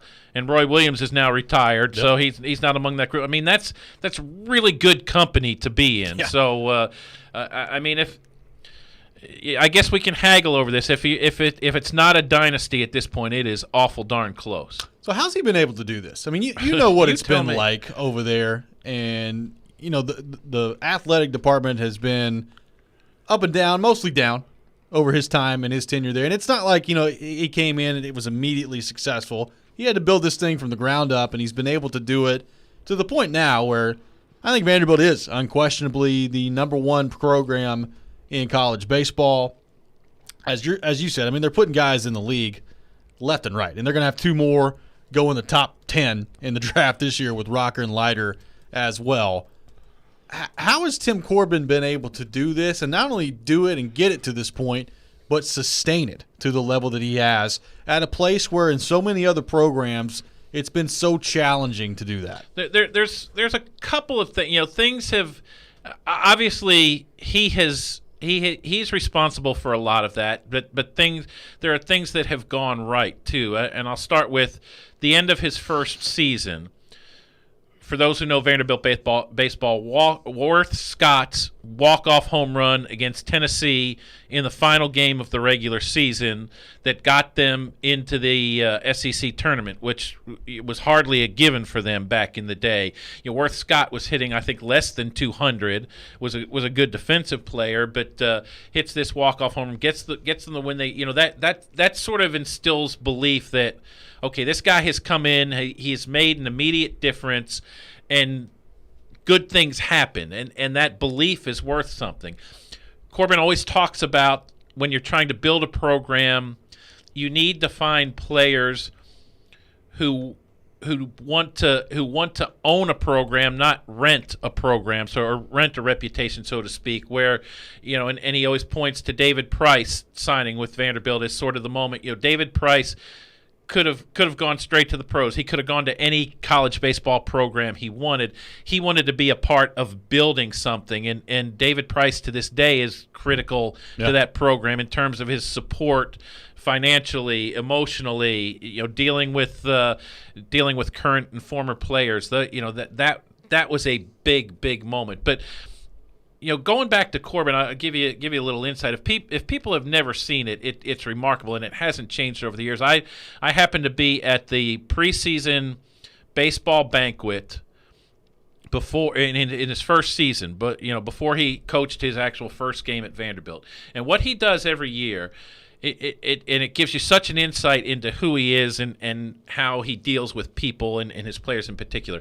He will introduce every player on the team to the crowd there, and he will, and it's not just, this is Robby Stanley, he'll play first base and third base for us, and we think he's got a big bat, and we'll see how it goes. He continues, he's like, Robby's parents are Bobby and Bobby Sue, and they are great people because Bobby's been a banker in his town forever, and Bobby Sue works with children's charities all over town, and one thing they did with Robby when they took him fishing every Saturday, and he has no notes. He has no note cards, no computer, no tablet, no anything. Like, this stuff is all very natural to him. The degree to which he gets to know people and care about people is insane. It makes me tired to think about. I physically could not do it the way he does it, and he's it really speaks to kind of how he has created the relationships that he has. Well, that has been something that's always kind of incredible to me. And look, I mean, I've heard him talk about Rocker's parents and Leiter's parents, but you're right. I mean, that's been, you can ask him about the last guy on the roster, he knows everything about it, and you could ask him about somebody from 12 years ago on his team, knows everything about him. Like, it's unbelievable. And knows what they're doing to this day. Yeah, it's crazy. Yeah, I mean, and to your point, and we always talk about on here, I mean, he joins the show quite frequently, and we always talk about his perspective on things and how, valuable that's got to be for these players being around a program like that. But he is just a guy that, obviously baseball, he knows what he's doing, and I've said this many times. You talk about that old adage of hating to lose more than you enjoy winning. Like, Tim Corbin to me is that guy. Like, he kind of is the embodiment of that phrase of hating to lose more than you enjoy winning. And you combine that with, to your point, the way he kind of cares for people and builds his program. But to me, it's not a surprise. But exudes this positive energy. Yeah. I remember walking out of the place that night, and it's funny. It was in a relatively small room at inside Memorial Gymnasium, and to see that event nowadays, the size hall they need to see how it's come. But I remember walking out that night thinking, I don't know who that guy is, but I'd play for him. Yeah. I mean, he just draws you in a way that's remarkable. And then on the field this weekend, obviously, I mean, pitching, you got to feel great if you're Vanderbilt, especially if you can win this first game and kind of keep your rotation and stay in the winner's bracket. I mean, your pitching lines up as good as anybody in this tournament. That's why this game coming up tomorrow against Arizona is so crucial. You like your chances. I mean, with the way Rocker's been pitching as of late, and you look at his career numbers in the NCAA tournament, I mean, they're insane. I mean, he's 5-0, about a .56 ERA or whatever it is. I mean, it's unbelievable what he's been able to do. If he can shut down this Arizona lineup to, as Tim Corbin talked about earlier this week, is pretty potent in this ballpark where it's much more difficult to hit and hit the long ball for sure. Be in good shape if you're Vanderbilt. I like their chances heading into this weekend. Vanderbilt has sort of turned a corner in the baseball program now too, where there's, it used to be every game, every tournament, everything you could possibly win, you wanted to, as a fan, as the players, the coaches, I think they wanted to win. There's almost a feeling nowadays of, let me know when it's Omaha time. And that's remarkable to think where this program has come, that they're almost bored with the regular season and bored with the conference tournament, and it's like, just let me know when we're in Omaha, and that's part of my called shot. I almost feel like Rocker and Leiter are that way. It's get us to the big stage and we'll really show you something. That's why I think that's why I said 12 strikeouts for each of them in these first two games. Well, it's become, I think, to a lot of people around here, kind of old hat that they're in Omaha at this point. Making Omaha, getting there 5 times in 10 years is ridiculous. I mean, that is so hard to do, and they've gotten to the point now in this program where that's the expectation. Yeah, I mean, you remember 2007, it hasn't been all sunshine and roses. Remember 2007, they had that amazing team you went 54-13, couldn't get out of the regional. Yeah. I mean, it was hard to make that step to get to Omaha, which they finally did in 2011. But then when they got there, they won their first 2 games, as I recall. And I remember talking to Corbin a little after that, and he was saying, he told me, he's like, go back and look at the numbers for teams in their first appearance in Omaha. Like, very few start out with a couple of wins like that. Yeah. Most of them are 2 games and done, or they go 1-2, and he came back from that. He's like, we didn't win it, but it was a big step forward for us. And it turned out to be quite the big step forward for Vanderbilt at that point, and a program now hoping to get to that step and take some more steps as they head now into the College World Series is Tennessee. We'll look ahead at their side of the bracket, their matchup coming up this weekend when we come back, and also get a little history lesson for you as well. All that on the other side. This is Robby and Rexrode here on ESPN 102.5 The Game.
102.5 The Game and T-Mobile have partnered up to give you a chance to experience a Nashville SC game this season. Tune in every Monday to Darren Donica Chase for the keyword to text in to win.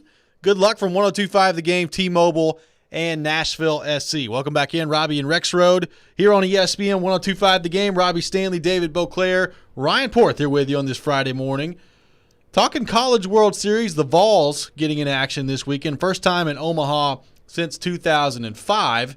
They'll be taking on Virginia coming up on Sunday in their first game. And, David, as we know, Tennessee fans, they've been looking for a winner for quite some time now. Been very desperate to find one in Knoxville, and they have rallied around this Tennessee baseball program insanely well. I mean, the offense, or excuse me, the scene in Lindsey Nelson Stadium, the crowd in the stands, the crowd outside the stadium, on campus. I mean, Vols fans are all in with Tony Vitello in this group.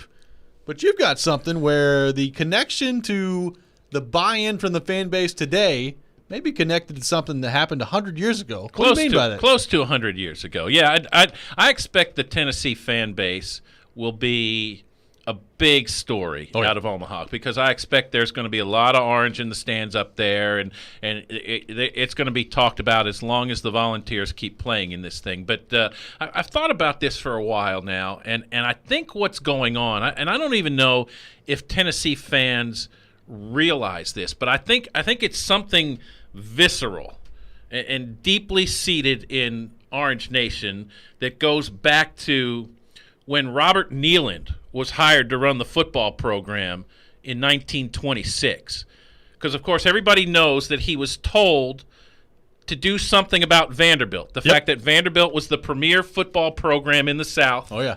And at that point had an 18-2-2 record against Tennessee, and people in Knoxville and mostly throughout the state, they couldn't have it. Couldn't have it. You think about the fact that the last time Tennessee was in Omaha was 2005, and what has happened in those 16 years is what we just talked about the last segment. Yep. Tim Corbin has turned Vanderbilt into a monster, and I think what has happened is this is sort of Robert Nealand 2.0, that Tennessee is not happy with the fact that Vanderbilt has created a place for itself on the national stage in this sport, and Tennessee is, by God, do something about this, Tony Vitello. And getting to Omaha in the second year is quite a statement. It's going to take more time than this, but for the first time now in quite some time, Tennessee can look at this and say, we're coming for you, Vanderbilt. Yeah, absolutely. And we've thought about this, just what it could mean in this state if there's a Vanderbilt-Tennessee final. I mean, it's going to be insane if that ends up happening. And, college baseball around here, all we'll be talking about at that time, just because, I mean, my goodness, it's falling now at a perfect time where mini camp's out the window. There's nothing to talk about here right now. On the hockey side of things, the Predators are done. The NBA playoffs are in the middle of kind of wrapping up here as well. So NASCAR will have come and gone by then. I mean, it's all we'll be talking about. And you mentioned it. I mean, the passion from Tennessee and the fan base right now is high. We talked about this earlier this week. I think with Vanderbilt, there's almost an expectation to be here.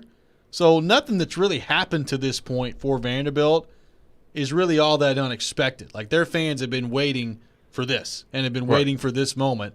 This is all new to Tennessee fans. They have soaked up every single second of this. And honestly, like, I watched this Tennessee team play. I watched the way Tony Vitello goes about handling his business. I think they're just having fun with this. Like, I think they're enjoying this ride. They appear to me to be a very loose group, and I mean that in a good way, in terms of just not letting pressure really get to you all that much.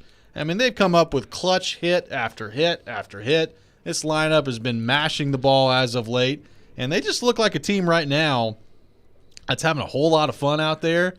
And, man, I keep thinking about it, what that could be if we had a repeat of kind of that Knoxville weekend series between Tennessee and Vanderbilt a couple months ago, and just the energy and the passion that was in the stands there when fans were kind of first starting to get back in there, this is going to be a fun trip. And to your point, I think there's going to be a whole lot of Tennessee orange in Omaha. And I really thought that Tennessee was not going to make it out of the regional because, to your point, they've been playing loose and having fun all year, and I thought when you get to the regional for a team that hasn't been, for a program that hasn't been through it in a while, once you have something to lose, it becomes a whole day. And it damn near went wrong for them. If they don't pull out that first game, things could have gone completely different. But but winning that game the way they won it loosened them right back up, injected a new level of belief that, hey, this is, and now you get to Omaha, you absolutely have nothing to lose. This is, now you go and you play and you just have fun, and it's similar to the Worth Scott home run I talked about. You need those moments that create belief, and Tennessee has found those moments along the way that they have no reason not to be confident and not to have a good time out there in Omaha the next week and a half, 2 weeks, whatever it is. Christopher on Periscope says they remind me of the 2004 Red Sox, loose and having a good time. I agree to a point. Now, when you're down 3-0 to the Yankees, I don't know if loose is the term I would use to describe the Red Sox at that point. But it worked. They got back in there. Well, do you remember the 30 for 30 on that, though? Yeah. The Jason Varitek running around before Game 4 telling everybody inside, just don't let us win this game. Yeah. Just don't let us – that was remarkable. I loved that little bit. That was one of the more memorable moments from that whole 30 for 30 series for me. Last thing on this before we get to weekend winners coming up in the next segment. One of the things that we've talked about is, the Vols not having that dominant pitching staff like a Vanderbilt does with Kumar Rocker and Jack Leiter. And certainly, you look at their starters, they don't have anybody like that. That's for sure. But I will say, you look at the team ERA leaders this year in the SEC, it was Tennessee. It was not Vanderbilt. So we've talked about what this could do to their offense in terms of going to the bigger park and, not being able to hit his home runs easily. Also, their pitching could be like, thank God we're out of Lindsey Nelson Stadium. We can pitch a little bit better at this point. So that gets underway coming up on Sunday for Tennessee against Virginia, and we'll see what sort of a run Tony Vitello and the Vols can make of it starting this weekend in Omaha. When we come back, it is time for weekend winners. A lot on the table this week. David Beauclair comes into the discussion as well, and Joe Rexrode has texted in his pick. So he's not going to let a week of weekend winners go by. We'll do that coming up next. This is Robby and Rexrode here on ESPN 102.5 The Game.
time to pick some winners.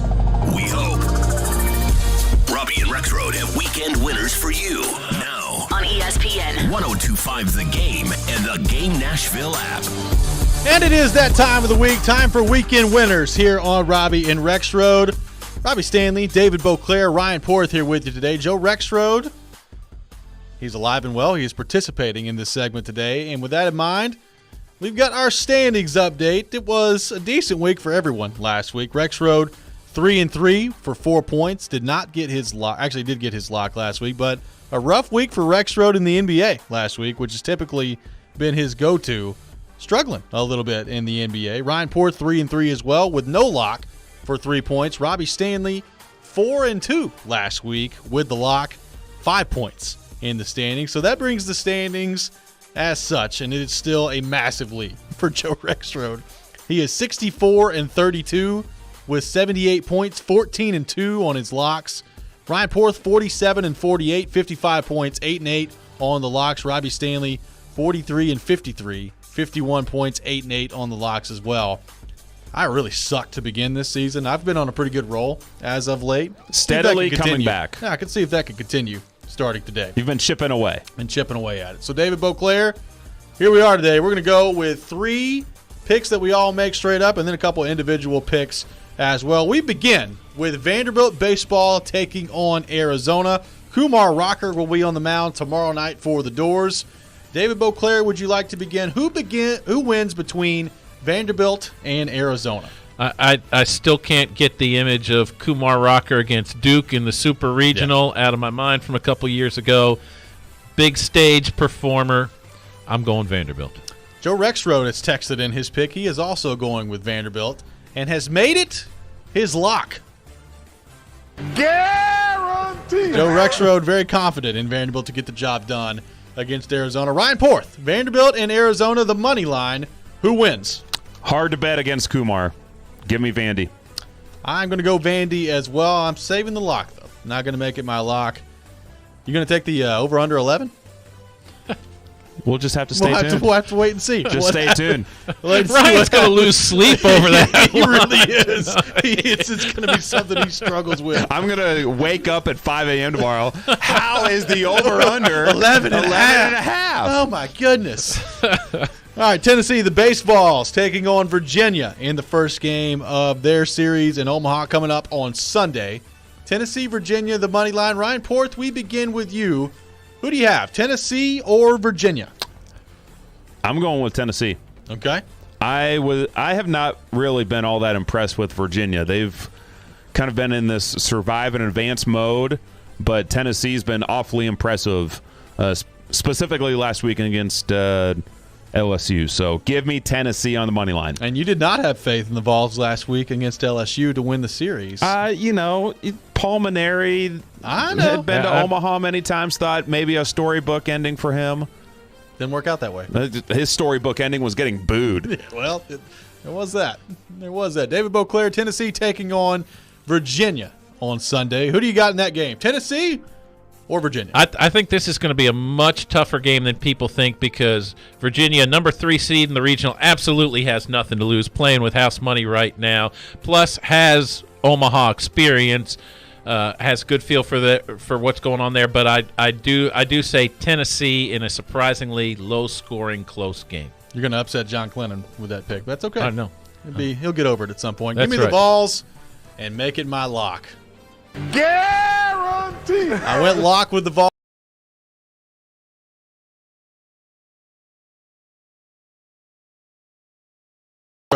Texting in also is selecting Tennessee to come out against Virginia this weekend We're as a bunch well. of homers. So All far, Vanderbilt, a all whole lot of Tennessee. homers in this thing so far. Everybody picking the same. All right, moving on to MLS. Nashville SC taking on the New York Red Bulls on the money line. You can go win, you can go lose, or you can pick a draw. Ryan Porth, we begin with you. Nashville SC and New York. Who you got? Rexy will be proud. I'm going with a draw. Are you? Look at there. I hate draws. I hate ties. I hate wearing ties. Wow. But give me the draw. Joe Rexrode would be proud, and with that in mind, he has also selected a draw in this coming up this weekend for Nashville SC. By the way, Nashville SC still unbeaten technically. Been a lot of draws in there, but they are technically still unbeaten. Give me the New York Red Bulls. I think, look, it's got to end at some point. I think New York gets it done. They're at home. Give me the New York Red Bulls to take down Nashville SC on the money line this weekend. David Beauclair, Nashville SC taking on New York. Is it a win? Is it a loss? Is it a draw for the boys and girls? Boys and gold, not the boys and girls. Among the teams in the bottom half of the Eastern Conference right now, Red Bulls have the most goals. Yep. They can score. So I'm going to say the Red Bulls. Red Bulls. I'm going to say they're a little more potent. I had boys and girls clubs with Tennessee on my mind. They were big winners on Tuesday. They were big winners on Tuesday. That's for sure. So David Beauclair, Robby Stanley taking the Red Bulls in this competition. Now we move to the individual picks. David Beauclair, we'll start with you. You want to pick Brooklyn and Milwaukee coming up in Game 7. Right now, it's a half-a-point line, so basically it's even at this point on the FanDuel Sportsbook. Who you have in Game 7 between Brooklyn and Milwaukee? Home team has won every game in the series, correct? I think that's right. That is correct. Game 5, it took 49 points, 17 rebounds, 10 assists from Kevin Durant for the Nets to win. Last night, it took 38 points, 10 rebounds, 5 steals from Chris Middleton for the Bucks to win. I say neither one of those guys are going to do that again. But agreed. Kevin Durant is much more capable of getting close to that than Chris Middleton is. Even though the Nets are beat up, I'm going Nets. That's my lock. Oh, Bokey going with the lock on the Brooklyn Nets at home in Game 7. Oh, that would make me so mad. I can't stand that team. But I think you may be right. I think they really toughen up, get this win, and then are useless after this. I'll probably take that. Even against Atlanta or Philly, I think they Trae Young, baby. I think they get rocked in the conference. They sell finals. out for this Game 7 and just go down the toilet. Ryan Porth, your first individual selection. Under 11.5 for Vandy, Arizona. All right. Thought that would come up eventually. You know what? Make it my lock. Guarantee. And if this doesn't hit, then I give up. The under 11.5 selected for Vanderbilt and Arizona coming up tomorrow in the first game in Omaha. I mean, what are we missing here? 11. Kumar Rocker is the best pitcher on the planet right now, not named Jacob deGrom, and 11.5 is an over/under that you would see at Coors Field. I'm pulling hard for an offensive outburst in this game just for you, just to see what happens on that front. Joe Rexrode's first individual pick, the Sixers and the Hawks tonight. He's got the Sixers -3 against the Atlanta Hawks. So says the Sixers stay alive tonight, taking on the Hawks in Game 6. My first individual selection, I will also go with Brooklyn and Milwaukee in Game 7. Give me the Bucks, baby. Fear the deer. Milwaukee gets it done. Giannis, he moves on. 35 points for Giannis in Game 7 coming up tomorrow night. The Milwaukee Bucks move on to the Eastern Conference Final. Ryan Porth, would you like to lead us off in the second round of the individual selections? Vandy, Arizona, under. No, okay. But I am sticking with baseball in Arizona. Give me the Dodgers, -1.5 at the Diamondbacks tonight. Ooh. You want to know how bad the Diamondbacks are right now? Yeah, they've lost like 22 games in a row on the road, haven't they? 23. Okay. They have now set the Major League Baseball record. It's tough to do, man. And they are 5-37 in their last 42 games. They're 20-50 overall. It's pretty bad, man. You know how hard that is to do. And Trevor Bauer's on the mound tonight for the Dodgers, so -1.5. Well, and Trevor Bauer, he's not been dealing with spider tack the whole time, so he'll be in good shape. No. Exactly. All righty, I'm going to go second round of individual picks. Give me the Utah Jazz -2 against the Clippers. Kawhi Leonard's hurt. I think that line's a little low. I know Paul George went nuts last game, and the Clippers are going to be at home. But give me the Jazz -2. David Beauclair, do you have another pick you'd like to make, or will you want me to throw you one out there? I do. In the Ally 400 at Nashville Super Speedway. Come on. I'm picking Kyle Busch. Come on. All right. A guy, one of the few guys who has experience on the track, has won. That guy can adapt to anything, anywhere, while others are trying to figure out what to do out there. He's going to be a step and a half ahead of him the whole way. Come on. Does he smash a guitar afterwards? He does not smash a guitar afterwards. All right. Kyle Busch in the winner's circle at the Ally 400. I like it. Rexrode's second individual pick is also the Jazz and the Clippers tonight, but he is taking the Clippers to get it done. I don't know. That's a tough one right there. His NBA picks may be falling by the wayside. I mean, last week he went 0 for on NBA, and not a big fan of that one. All right, the final round of individual selections. I'll start us off on this one. Give me the New York Islanders plus 1.5 against Tampa Bay coming up in Game 4 on Saturday. I think with the way the Islanders play, number one, it's hard to score on them anyway, but number two, I think the Islanders are going to win that game outright. It'll be a 2-2 series heading back to Tampa Bay. Give me the Islanders plus 1.5 coming up in Game 4 against Tampa Bay. Interesting. Ryan Porth, your final individual selection. Give me the under 5.5 in Vegas, Montreal tonight, Game 3. Okay. Under 5.5. In 9 of the 13 Montreal games in this postseason, they have hit that under. And 4 of the 5 home games that they have played this postseason, they have hit that under. Shea Weber dealing with like 2 basically broken thumbs out there tonight too. Well, Jeff Petrie has like bloodshot eyes. Romanov is out. Playoff hockey, baby. Good stuff. Rexrode's final individual selection is the Bucks and the Nets picking this game. He's taking the Milwaukee Bucks as well. We got a lot of love for the Milwaukee Bucks. Fools. I feel like we are underestimating the Nets. Kevin Durant's going to go for 70 tonight. It's going to be amazing. Did you notice how I completely avoided Bucks Nets? I noticed that. Nets in Game 4 was my lock last week. Yeah, I did notice that. David Beauclair, do you have a final selection here on Weekend Winners? I do. A conference a conference final game in Canada.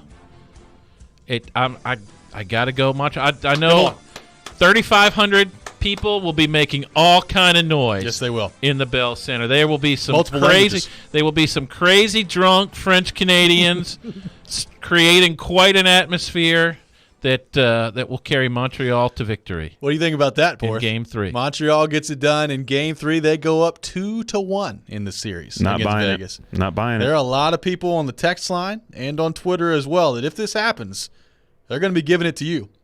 Greg on the text line earlier asked if you'd be willing to put your hair and or your beard on the table for Montreal to beat Vegas in this series. Never. Your response? Never. And I would not put my hair or beard on the line for Vandy, Arizona under 11.5. Could be bad. What an edition of Weekend Winners that was. We'll see what happens. Gentlemen, good luck. My prediction. And to you, sir. David Beauclair ends up 6-0 in his first week. I guarantee it. That would be the way things typically operate, yeah. Going to go 6-0. Beauclair comes in.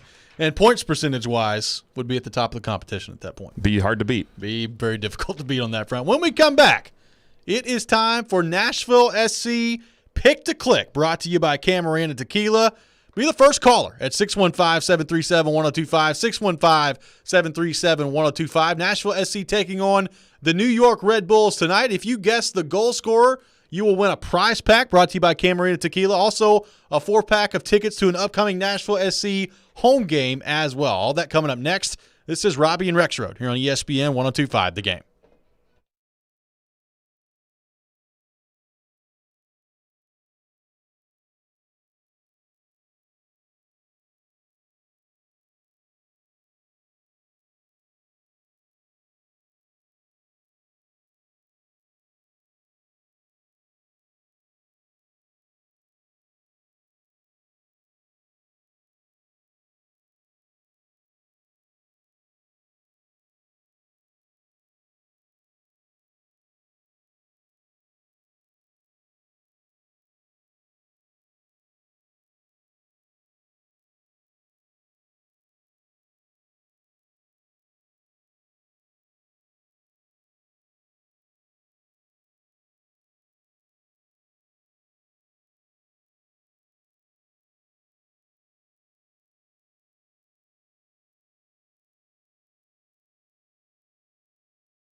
It's hooked in and headed in. Delirium. Yonder Cadiz. Who's going to find the back of the net in the upcoming Nashville SC match? Robby and Rexrode make their picks to click for the match and welcome a listener to do the same. NSC Pick to Click on ESPN 1025 The Game is brought to you by Camarena Tequila. And it is that time of the week, time for NSC Pick to Click here on Robby and Rexrode. Brought to you by Camarena Tequila. Nashville SC taking on the New York Red Bulls tonight. You can catch that action at 7 o'clock on ESPN 94.9. Nashville SC still unbeaten on the season. We'll see if they can keep that going tonight in New York, taking on the Red Bulls. By the way, what a name, the Red Bulls. One of the great names in sports, the New York Red Bulls. I don't know why I like it so much, but I do. Yeah, I don't know why you like it that much either. I'm like, okay. All right, whatever. All right, so Nashville SC taking on New York tonight. David Beauclair, you're our guest of honor. Would you like to begin this competition of Nashville SC Pick to Click by selecting the goal scorer tonight for Nashville SC against New York? Who would your selection be? I don't think they're going to score. They may not. I don't think they will, but I got to pick somebody? I guess so. All right, I'm going to go Walker Zimmerman getting up there and out jumping somebody with a header. Absolutely. Because he can He's do done that. it before. Yes. It wouldn't be the first time. It would not be the first time. Walker Zimmerman, the selection by David Beauclair. Ryan Porth, your selection for Nashville SC Pick to Click. Nashville SC taking on the New York Red Bulls tonight. Who's your pick? Hani Mukhtar. Hani Mukhtar. That was a dramatic pause you had there, too. Yeah. That was good. I was trying to figure out how to deliver it. Hani Mukhtar puts NSC on the board tonight in the 1-1 draw. Give me Randall Leal tonight for Nashville SC. He puts NSC on the board. I also think they're going to lose 2-1. He gets the lone goal tonight for Nashville SC. So give me Randall Leal. By the way, the standings are such. The listeners are at 1. Rexrode is at 1 as well. Porth, you and I, you've yet to get on the board in this competition. This sounds so this is awfully sounding like, very familiar. Awfully like Pred's Pick to Click. Sounds like Pred's Pick to Click as well, which, by the way, ended up as a draw on that with the listeners and Rexrode at 8 apiece. So I guess you just tie. I don't know what to do about that. I hate just have ties. to come back at it next year. I hate ties. We'll see if Nashville SC can get it done tonight against the New York Red Bulls. You can catch that action on ESPN 94.9. A big sports weekend coming up. David Beauclair, as you look ahead to this weekend in sports, whether it's the College World Series, the NBA playoffs, Stanley Cup playoffs, NASCAR coming to town as well, what are you most looking forward to this weekend in the world of sports? Before I get into that, if you would indulge me for just a moment. I would love to indulge you. First of all, I want to say thank you for having me in. It's been a blast to do this the last couple days. But on a personal note, for those who don't know or might not remember, my first real foray into radio in this town was some years ago on a different station where one day a week I served as co-host with a gentleman named Don West, who is a treasure, a guy who made his bones in the Shop at Home network selling sports memorabilia. Anyway, Don has a way of connecting with people over the airwaves, whether it's TV, radio, that is just really natural, unique, and if I have been any good, any informative, any entertaining the last couple of days, it's because of him. But a few years back, Don relocated to Eastern Washington, Wenatchee, Washington, specifically, to do some merchandising out there, but before long ended up back on the radio. Well, his show went on hiatus this week because he announced that he has brain lymphoma. And I know Don is a lot of people in this town know Don, remember Don, love Don, and if you folks haven't heard that, I just want to share that and put it out there that I certainly am thinking about Don, and I have reached out to him and heard back yesterday. So hoping all the best for Don West, who is definitely a Nashville treasure. Absolutely. Very well said on your part. So we wish him all the best. But back to your question, I will be watching a lot of college baseball this weekend. I really, really always enjoy the College World Series regardless, and with all the local interest this year, I will definitely be tuning in. I will watch some of the race. I don't know if I will watch all of the race, but I will definitely check that out to get a feel for the scene there. Got to watch Chase McCabe do a little PA work. Got to listen for Chase McCabe and probably check out a little golf before all is said and done too. Like me a good U.S. Open. Yeah, not a bad weekend for sports coming up. Shane on the text line saying, text line driven by WilsonCountyHyundai.com, 40 points for Giannis. That man is getting a triple-double. After his rough second half when KD hit 49, Giannis is going to go absolutely insane in this game. So Call Your Shot Friday continues with Shane from Ashland City saying a big game for Giannis coming up this weekend. All right. How much confidence would you have to say that Giannis outduels Kevin Durant in this Game 7? I know it's my lock, but I don't. You were very confident about it. I am. Giannis, I don't know. I like Durant better than Giannis in a Game 7. I do. Giannis just can't shoot. Yeah. That's the thing. Like he's unstoppable driving to the hole. He just can't shoot. He just can't. We know Kevin Durant can shoot. We saw that firsthand the other night. Yes, he can. 49-point triple-double. Yes, he can. I know it's pretty good for Kevin Durant. When Kevin Durant wants to be Kevin Durant, it's pretty tough to stop him from doing what he wants to do. To your point, though, he does look a little sour as of late. He every time I see the Nets these days, or see even Nets highlights, he looks sour. Like highlights should be. Yeah, what's he got to complain highlights? about? It should be the good moments for him there. Being able to shoot a basketball is pretty important in the sport of basketball. Yes, it is. Yeah, yes. So I'll go KD on that. Yeah, I'd probably trust him a little bit more too. But I picked the Plus, Bucks. he's been there, done that.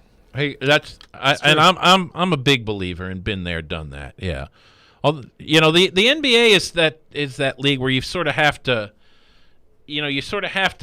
be the man, beat the man to be the man, kind of thing. And Milwaukee's they've been pushing for that, but I'm still not convinced. I'm still not convinced it's their time. If they can't beat Brooklyn with no Kyrie, and one-legged James Harden, 10% of James Harden, and they don't have any major injuries on their end with Giannis or Middleton, I mean that should be a sign. I almost feel like though no Kyrie helps in a Game 7 because it's like it's got to be KD. Yeah, Kyrie, you're not shooting.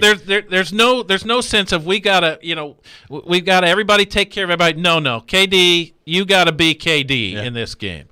We'll see what happens on that front. Going to be an interesting one. The line right now even on the FanDuel Sportsbook, so we'll see what happens on that front. David Beauclair, appreciate you hanging out with us the last couple of days. Oh, it's been my pleasure. Everybody have a great weekend. Been great having you, David. One of the best in the business, David Beauclair from SI.com. That does it for us today. Hope everybody has a great weekend. Darren Donica Chase is coming up next. This is ESPN 102.5 The Game.